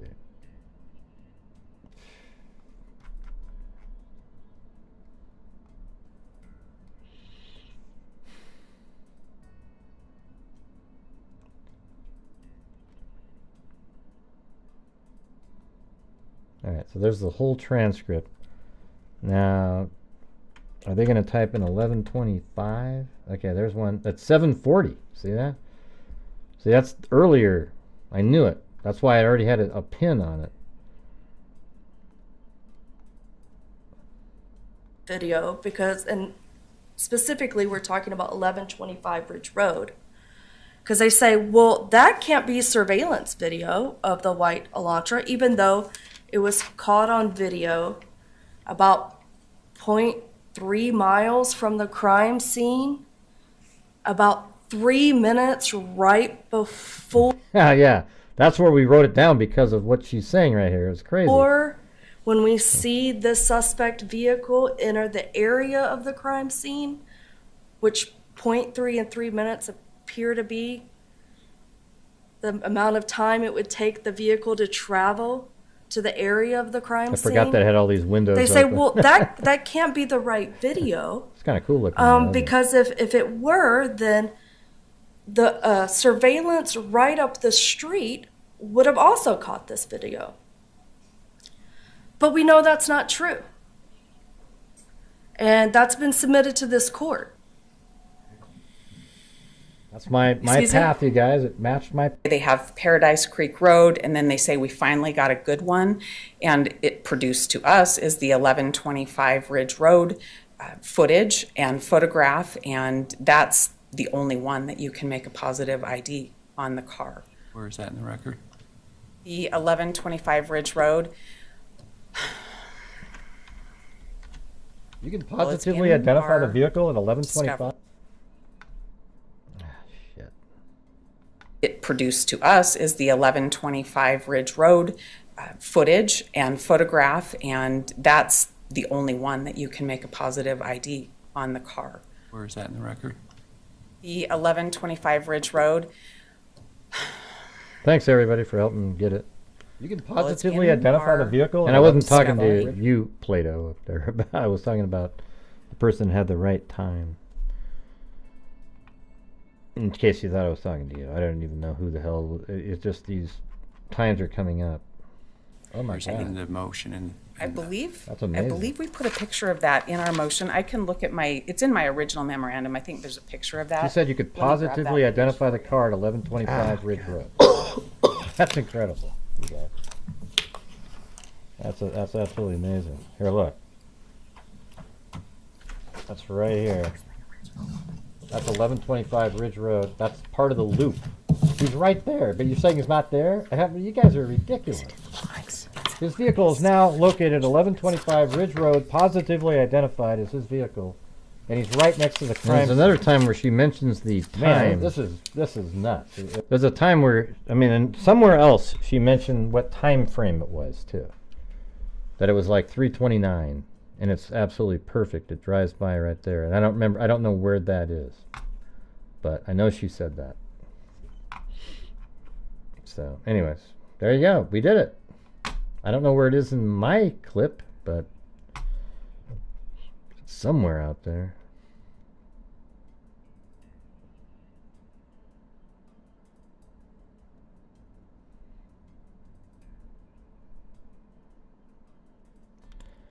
Let's see. Anyways, thank you guys. Team effort finding that. I really was just, I don't know why it's not in the IGG hearing that I have. It should be right there, right? It should be simple. I guess I think it's in there, and I just kind of skipped over it because it's not very long, and maybe I just missed it. So I'll have to find that, but I think that's absolutely crazy that she literally says that, yeah, they were able to identify it through there, but you can't prove that it's the same vehicle. They just say it's the same one. Come on. Give me a break. It's ridiculous. All right. Anyways, that is going to do it, you guys. Been a long night on here. Thank you to Julia Morales, Cheryl. Thanks to all the moderators for all you guys do. And yes, everybody, I'm a human being. I get frustrated sometimes in here. That's just the way it is. It's not like I don't hate everybody, and the next day we just do another show again, and it's just different, I do shows 7 days a week, 3 hours a day, so you're not going to see me happily and joyous every 2 seconds, especially when you're already into the late 3 hours, and you're doing these long shows, and you got to deal with trolls so much of the time. And I don't think trolls are people who just disagree. It's the way that these people disagree. They put out information that's so ludicrous, and they keep asking the same question over and over and over and over and over and over. I mean, it just never ends.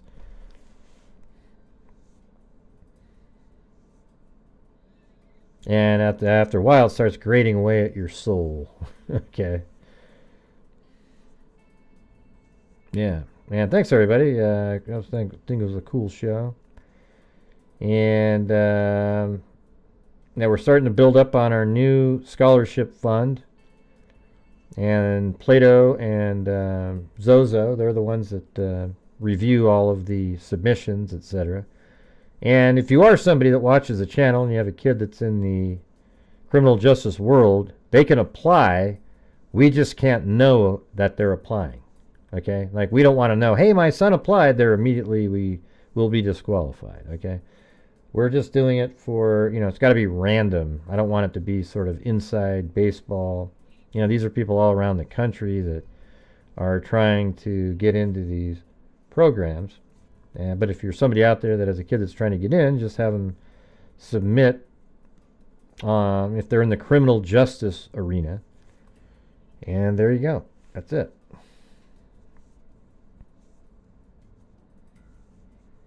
And hopefully that makes sense.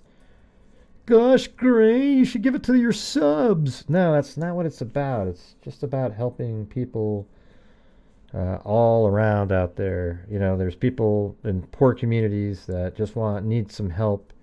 Their families can't afford it, and we've been helping some of those people. We've given out $12,000 so far. It's probably pretty good and for community college stuff, and we're helping out.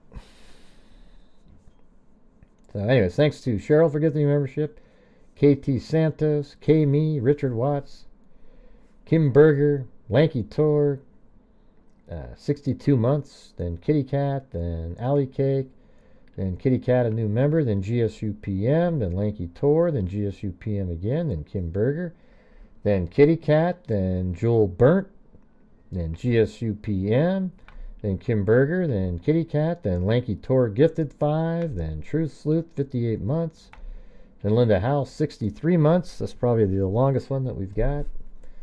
Name and badge number, that's somebody's actual name. Jesse Jean, and they became a new member. Then Jesse Jean became a new member. Then Alley Cake, Joel Burnt again, Alley Cake, then Shell Moran. Now, you guys, somebody said that she wanted a link, but I don't know if that was Cheryl Moran or the other Cheryl up here. But I didn't have a link. It was just a phone number. Then Mike Fletcher, 15. Then Shamo. Then Timothy Cecil, Linda Howe, K-Me, GSU PM. Twice there. Then Timothy Cecil. Then Robin, GSU PM again. Then Laura. Upgraded a membership to Freak 101. Does that make sense to anybody? Freak 101's the lower level. So how do you upgrade to that one? GSU PM again, then Robin. And thanks GSU PM for all the multiple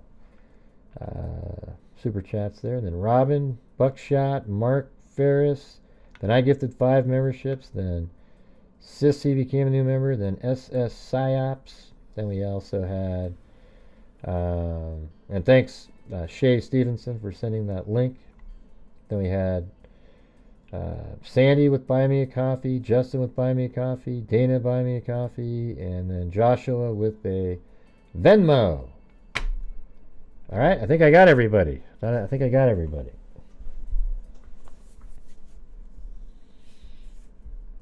Burn these cases is an a-hole.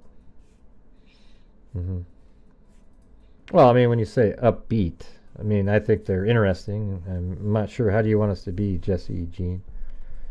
Anyone who's crazy upbeat doing these cases is a a-hole. You take it seriously and work hard. Right. Well, I try to do as best as I can. When I'm looking into stuff, I try to be accurate, put out the right information. You know, and sometimes you get like excited about the information you're going to be sharing with people because you know it's accurate and should convince people that are willing to believe in reality. Okay? Yeah. Hey, good night, Mel. Well, anyways, hope you guys thought the show was interesting. I'll make that timeline video for tomorrow, and we'll see why Ann Taylor is just ludicrous. Yes, that car was driving by, and it linked up to the other camera sightings of the vehicle driving by. And rest assured, there's also a 1112 King Road video, and that's why Ann Taylor specifically did not show that recently, because she knows that in those hearings, they talked about a 329 vehicle driving by, you know, on that camera that we were just talking about. I think it was, let's see, the Ridge Road camera. She knows that was 329. Now, if she showed the 330 footage of the vehicle on 1112 King Road, that would be too close to matching up, so she intentionally picked the 356 time frame and said, look, you can't see it.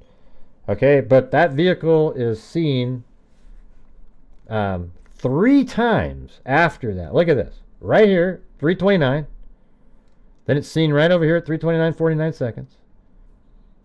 And then it's seen in here at, right on this camera will probably be something to the effect of 3:30 and 15 or 20 seconds right here.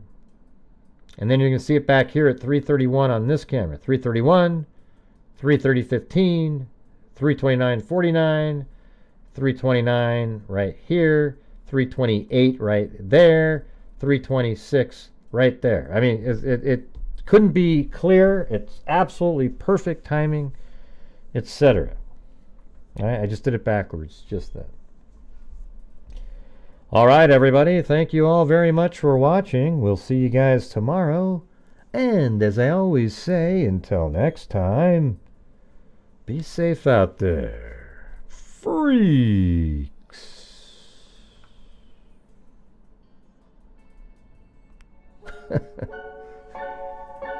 Yeah, I've been doing this true crime thing for quite a while now. And during this whole time, I have not seen one person. You pieces of shit got to the jury, didn't you? Crime dissector, flag rejector. I'm a certified I'm not a big human fan of lie his brain. detector. Gonna get ya on a stretcher if you try and play me like an old projector. Here's my nectar. Professor Gray is gonna give another lecture. Crime collector, freak collector. Illinois gonna be a protector. Interceptor. And thanks, Timothy Cecil. I think you said something in earlier. I didn't see it. Just remember, I've a temple fucking gesture. I have no agenda. I never tender. Ability is without a blender. And in the end, I'm gonna send ya on a mission to reveal the true offender. Yeah, so what did Donald Trump? What did Donald Trump say to the pro-burgers? I'm not a big fan of his brain. There you go, everybody. There you go. All right, everybody. Thank you again. And we'll see you tomorrow. Wait, I should use the drum roll, right? I don't know how to get there quickly. Let's see, how would that go? What did Donald Trump say to the Pro Burger? I'm not a big fan of his brain. Oh, man, I tried my best. All right, anyway, see you guys later. Be safe out there.